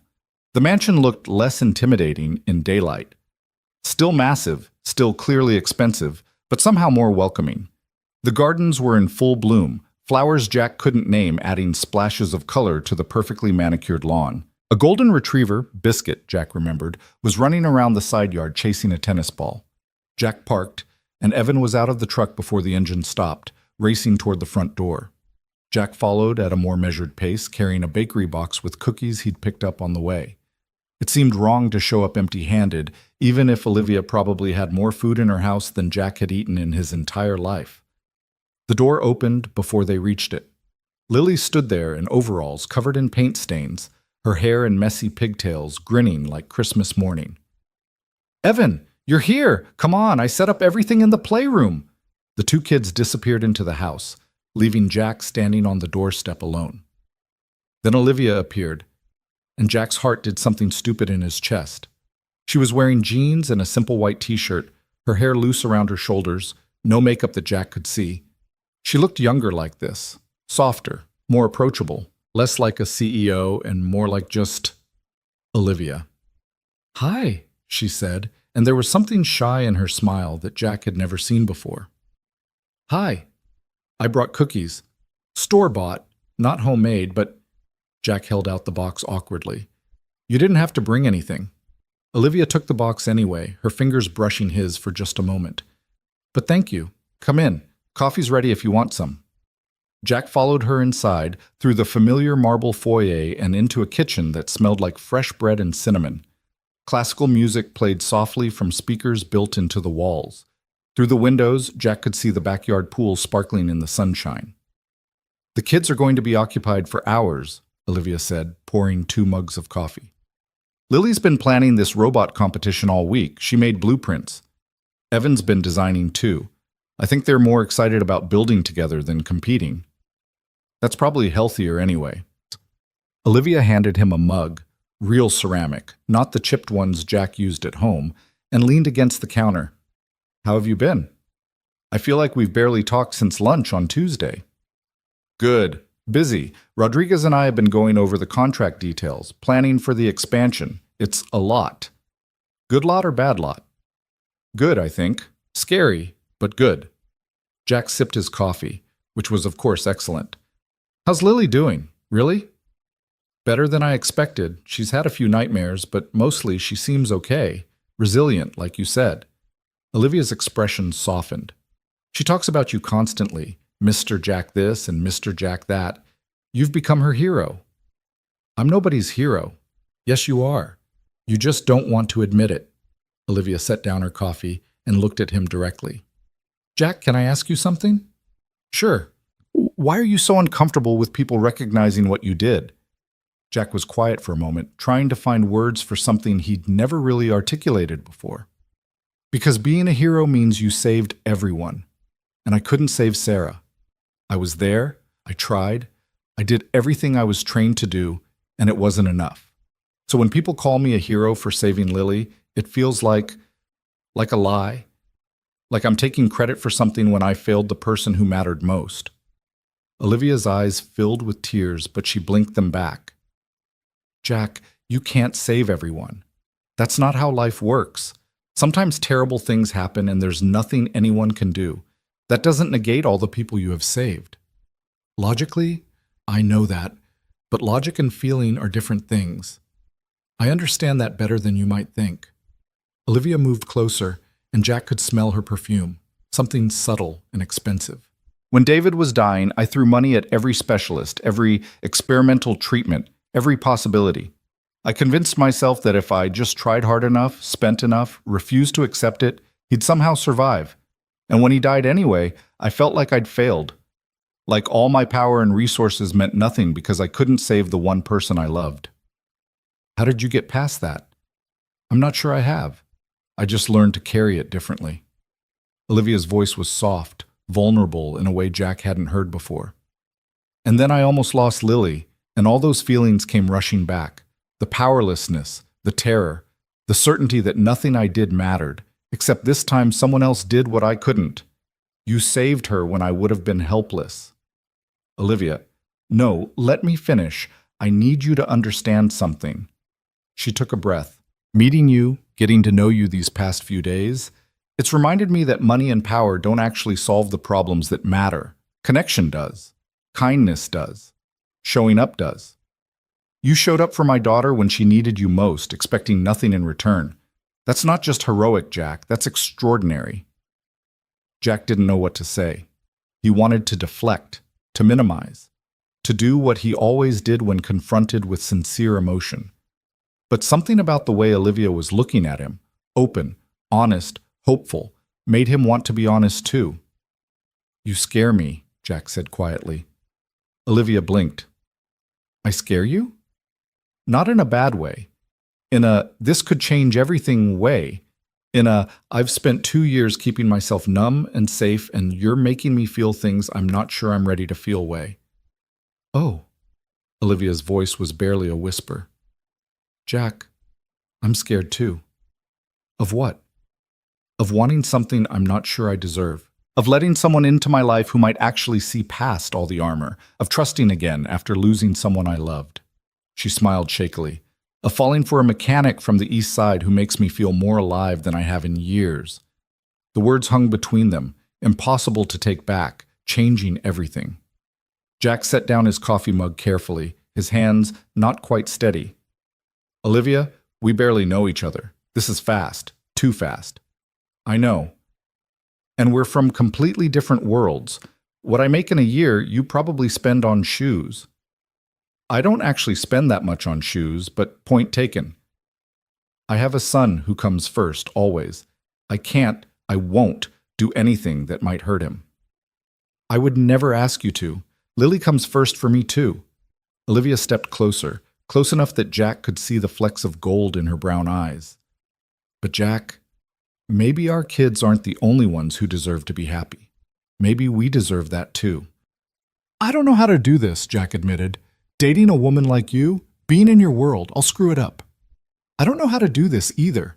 I haven't dated since David died. I've forgotten how to be anything other than CEO and mom. We'll probably both screw it up. Olivia reached out tentatively, her hand finding his. But maybe we could try anyway? Jack looked down at their joined hands, her skin soft and manicured, his rough and scarred from years of manual labor. They shouldn't fit together. Nothing about this made logical sense, but Evan's words echoed in his head. Maybe it would be nice if you were happy like that too. And standing here in this kitchen with Olivia looking at him like he was something precious, Jack realized he wanted to be happy, wanted to take the risk, wanted to see where this impossible thing between them might lead. Okay, Jack said, let's try. Olivia's smile was brighter than the sunshine streaming through the windows. Yeah? Yeah, but we go slow. We figure this out as we go. And if it doesn't work, we handle it like adults and make sure our kids don't suffer for it, Olivia finished. Agreed. They stood there for a moment, just holding hands, not quite ready to figure out what came next.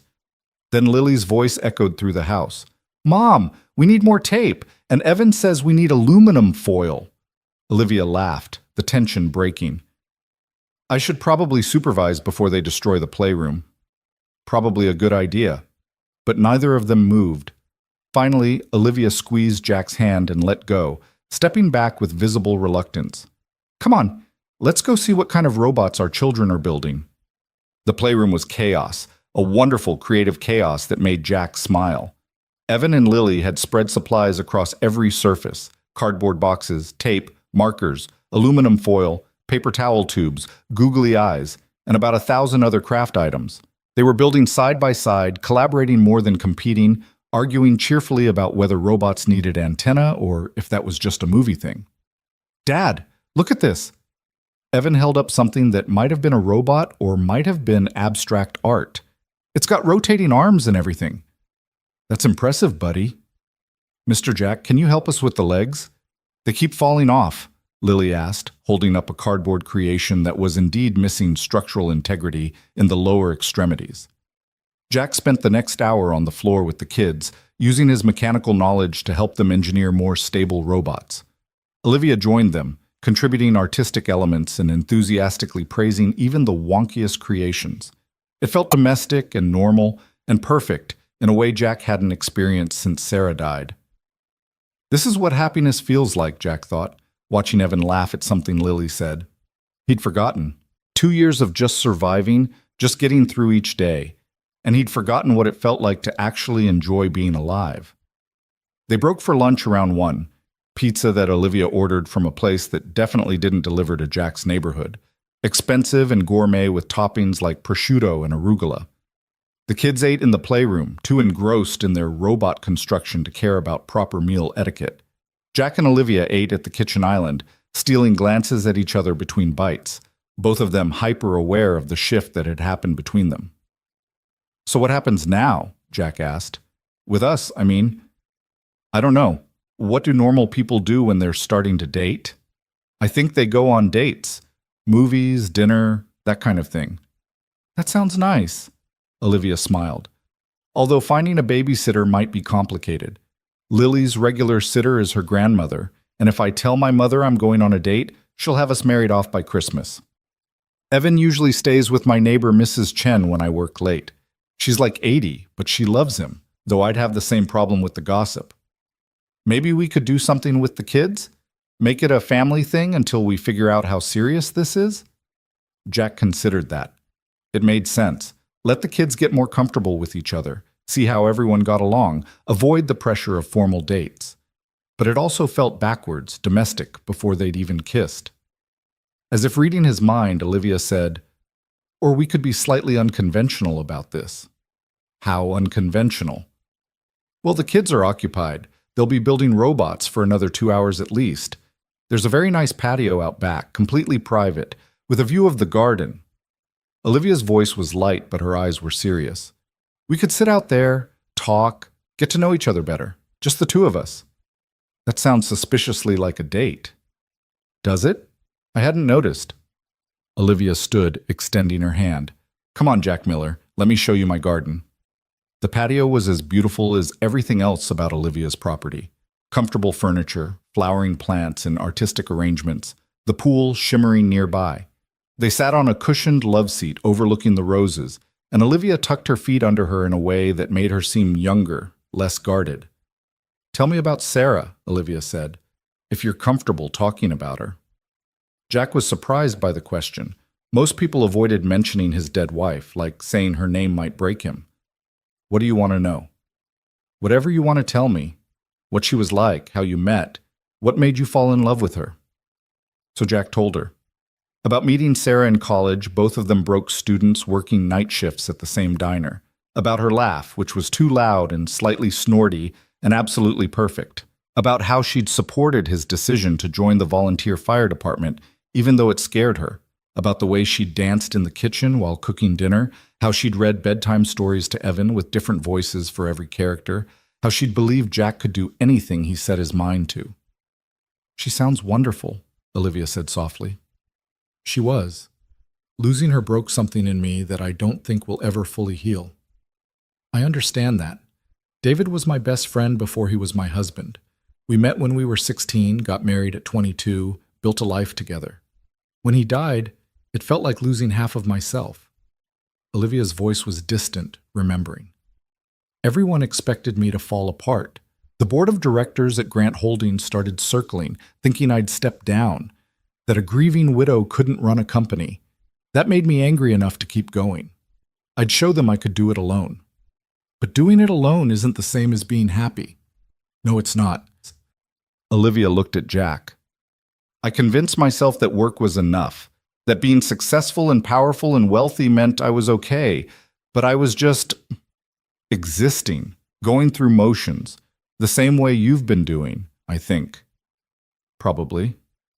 And then you ran into that fire, and I was forced to confront how fragile everything is, how quickly it can all disappear, how much I've been wasting time on things that don't matter.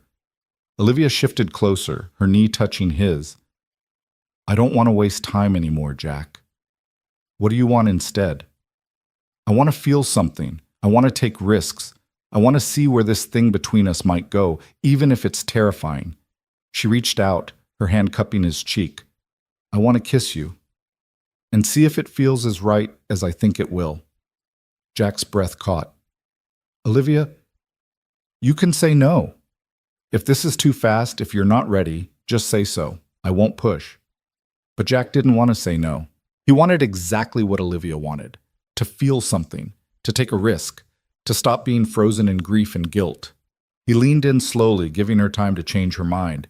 And when their lips finally met, it was gentle, tentative, testing. And it felt right. More than right. It felt like coming back to life after a long, cold winter. Olivia made a small sound and deepened the kiss, her hand sliding into Jack's hair. He pulled her closer, years of loneliness and isolation cracking open, letting in light and warmth and possibility. They kissed like people who'd forgotten how good it could feel to connect with someone, to be wanted, to want in return. When they finally pulled apart, both of them were breathing hard. Olivia's eyes were bright, her lips swollen, and she looked more beautiful than Jack had ever seen her. Okay, she said shakily. That felt even more right than I thought it would. Yeah. Jack couldn't seem to form more articulate words. His brain was offline, his heart pounding, every nerve ending aware of Olivia pressed against him. We should probably check on the kids. Probably. Neither of them moved. Then Evan's voice echoed from inside. Dad, where are you? We finished the robots and we need judges. Reality crashed back in. Jack and Olivia sprang apart like teenagers caught by parents, both of them laughing at their own ridiculousness. Duty calls, Olivia said, standing and smoothing her hair. Yeah, duty. Jack stood too, trying to look like he hadn't just been kissing his hostess on her patio. For the record, I'm glad we did that. Me too. Olivia's smile was radiant. We should probably do it again sometime. Definitely. They went inside to find Evan and Lily standing in the playroom surrounded by their completed robots, elaborate cardboard creations that barely resembled any robot Jack had ever seen, but were clearly the result of serious creative effort. We need you to judge which one is better, Lily announced. But you have to be fair. No picking your own kid. Jack examined both robots with theatrical seriousness. This is tough. They're both excellent. The engineering on this one is solid, but the artistic design on that one is very creative. So it's a tie? Evan asked hopefully. Sounds like a tie to me, Olivia agreed. The kids accepted this verdict with grace and immediately started planning their next project. Apparently they wanted to build a robot dog now, which would require researching actual dog mechanics and possibly visiting a pet store for inspiration. The afternoon drifted by in easy comfort.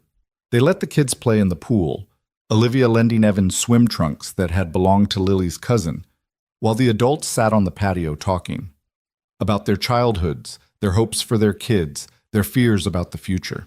About everything and nothing, the conversation flowing naturally, comfortably, like they'd known each other for years instead of days. As the sun started to set, painting the sky in shades of orange and pink, Jack realized he hadn't thought about work or bills or any of his usual stress once all afternoon. He'd just been present, enjoying the moment, letting himself be happy. I should probably get Evan home, Jack said reluctantly. It's almost dinner time, and he's got homework. Stay for dinner, Olivia said immediately. I'll make something or order something. You can't leave when we're having such a nice time. Olivia, please? She took his hand, lacing their fingers together. I'm not ready for you to leave yet. Jack looked at their joined hands, then at the kids playing Marco Polo in the pool, then at Olivia's hopeful face, and he realized he wasn't ready to leave either. Okay, but I'm helping cook. Deal. They made dinner together, pasta with vegetables. Nothing fancy but delicious. The kids ate at the kitchen island, still in their swim clothes, chlorine-scented and happy, chattering about robot dogs and whether they could learn to code and make their robots actually move. After dinner, Lily pulled out a board game, and the four of them played together in the living room while classical music played softly in the background. It felt surreal. Jack and Evan, who lived in a cramped apartment and ate drive-through burgers, sitting in a mansion playing board games with people who probably had more money than some small countries. But it also felt natural. Right. Like maybe they could fit into this world after all. Evan fell asleep halfway through the second game, his head drooping onto Lily's shoulder. Lily giggled and tried to keep playing without disturbing him, but she was clearly getting tired too. "I should get him to bed," Jack said. "You could stay," Olivia offered quietly. "Same as last time. Guest room's ready. Evan's comfortable here." Jack wanted to say yes, wanted to extend this perfect day into a perfect evening and night. But something held him back. Some instinct that they needed to slow down, to not get too comfortable too fast. "I think we should go home tonight," Jack said. "We've got church in the morning." "Well, Evan has Sunday school and I sit in the sanctuary pretending to pay attention, and routine is important for kids." Olivia looked disappointed but nodded. "I understand. But Jack?" She stood and kissed him softly, sweetly, a promise of more to come. "Thank you for today, for being here, for taking a chance on this. Thank you for asking me to." Jack carried Evan to the truck, his son mumbling sleepily about robots and swimming and how Lily was the best friend ever. Jack buckled him in, said goodbye to Olivia one more time with another kiss that left them both breathless, and drove home through the darkening city. The apartment looked exactly the same as it had that morning, but somehow different. Smaller, shabbier, more obviously inadequate. But it was home. And maybe it wouldn't be home forever. Maybe things were changing in ways Jack couldn't have imagined a week ago. He carried Evan to bed without waking him, pulled off his shoes but left him in his clothes because the kid was dead to the world.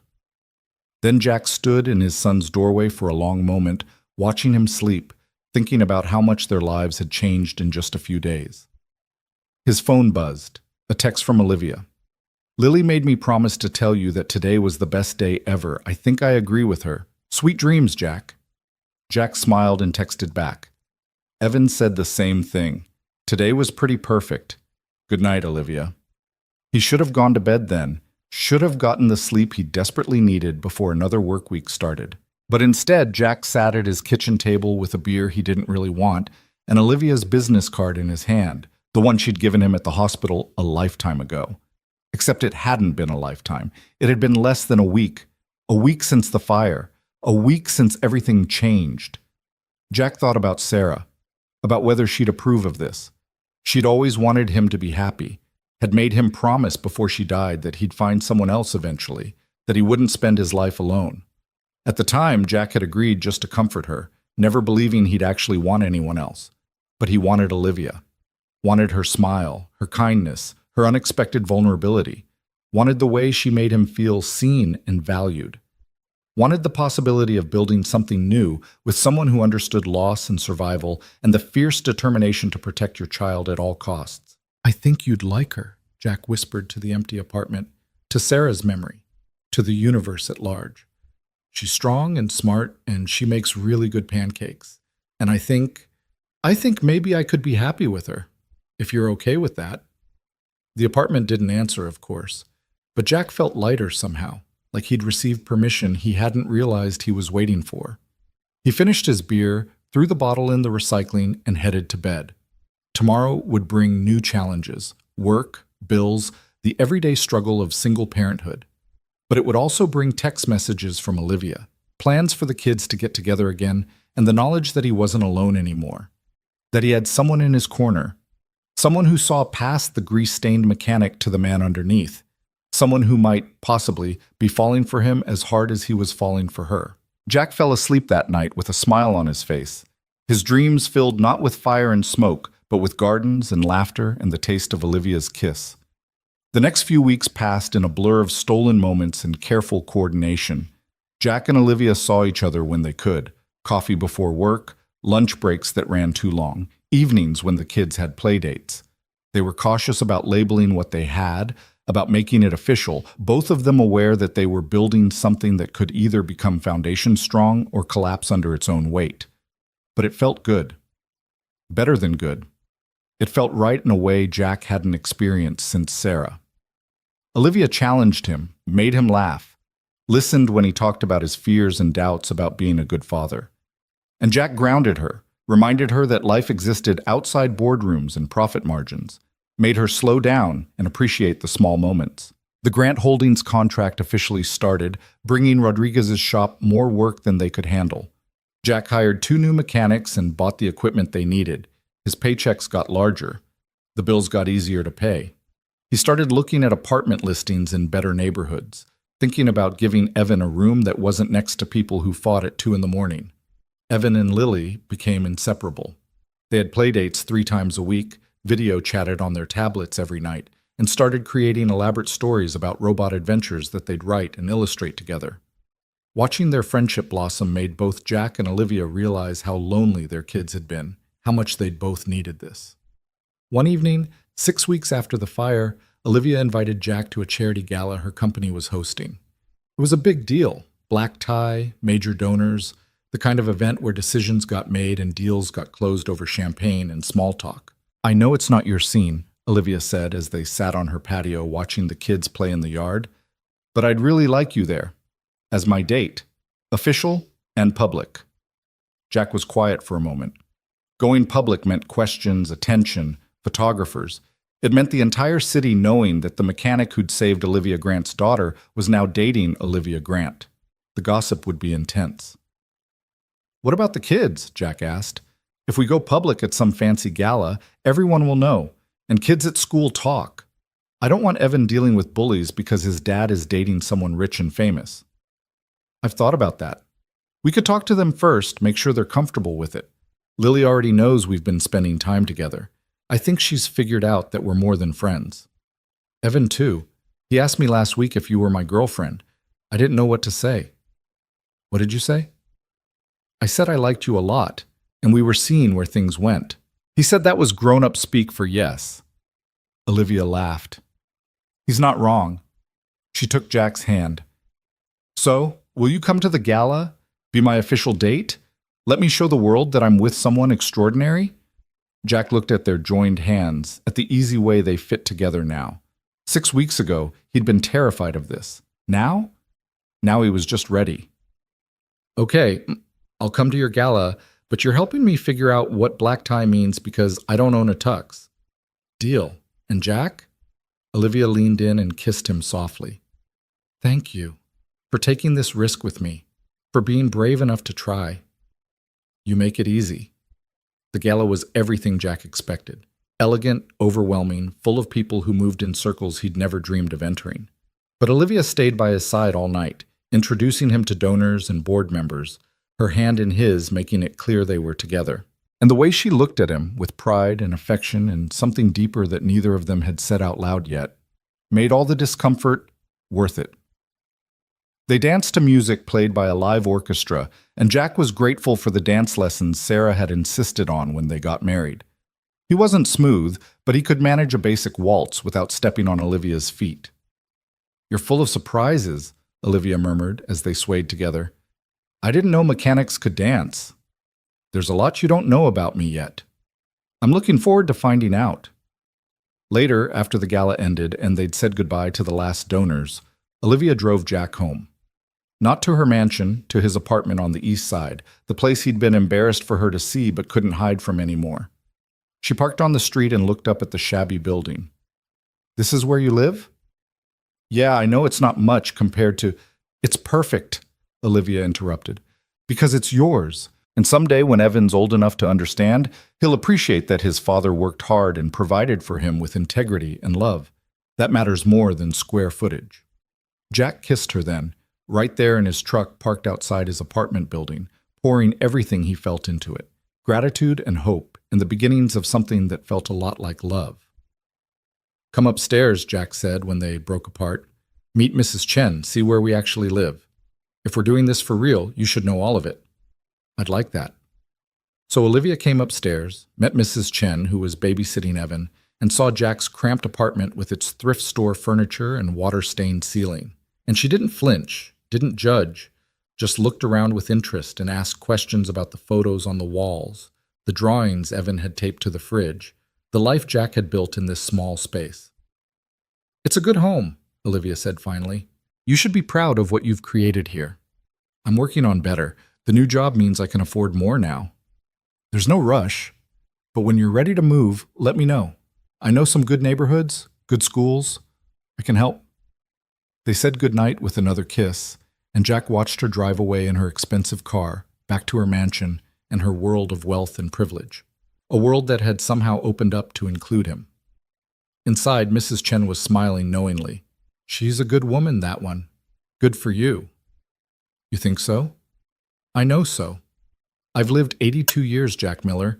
I know when two people are meant to be together. You and that lady, you're meant to be." After Mrs. Chen left and Jack checked on Evan, sleeping peacefully, completely unaware that his father's life was transforming, Jack stood at his kitchen window looking out at the city lights. Somewhere out there was Olivia, probably pulling into her driveway, probably thinking about him the way he was thinking about her. 6 weeks since the fire. 6 weeks since everything changed. And Jack realized he wasn't scared anymore, wasn't worried about moving too fast or bridging impossible gaps or any of the logical concerns that had kept him up at night. He was just happy. Genuinely, deeply happy in a way he'd thought he'd never be again. His phone buzzed. "Olivia, thank you for tonight, for being my date, for showing me your world, for being you. I'm falling for you, Jack Miller. Just thought you should know." Jack's heart pounded as he typed his response. "I'm falling for you too. Have been since you hugged me in your office and cried. Maybe before. You scare me and challenge me and make me want to be better.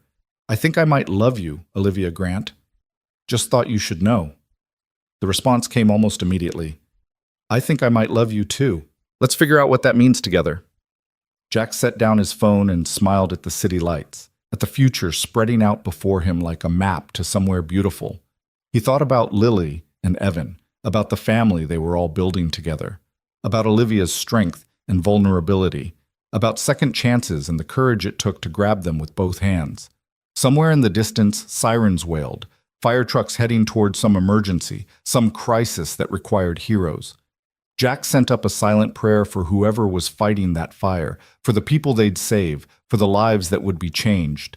He'd been that hero once, had run into the flames when it mattered most. And in saving a little girl with singed pigtails, he'd somehow saved himself too, found a way back to living instead of just surviving, found love in the most unexpected place with the most unexpected person.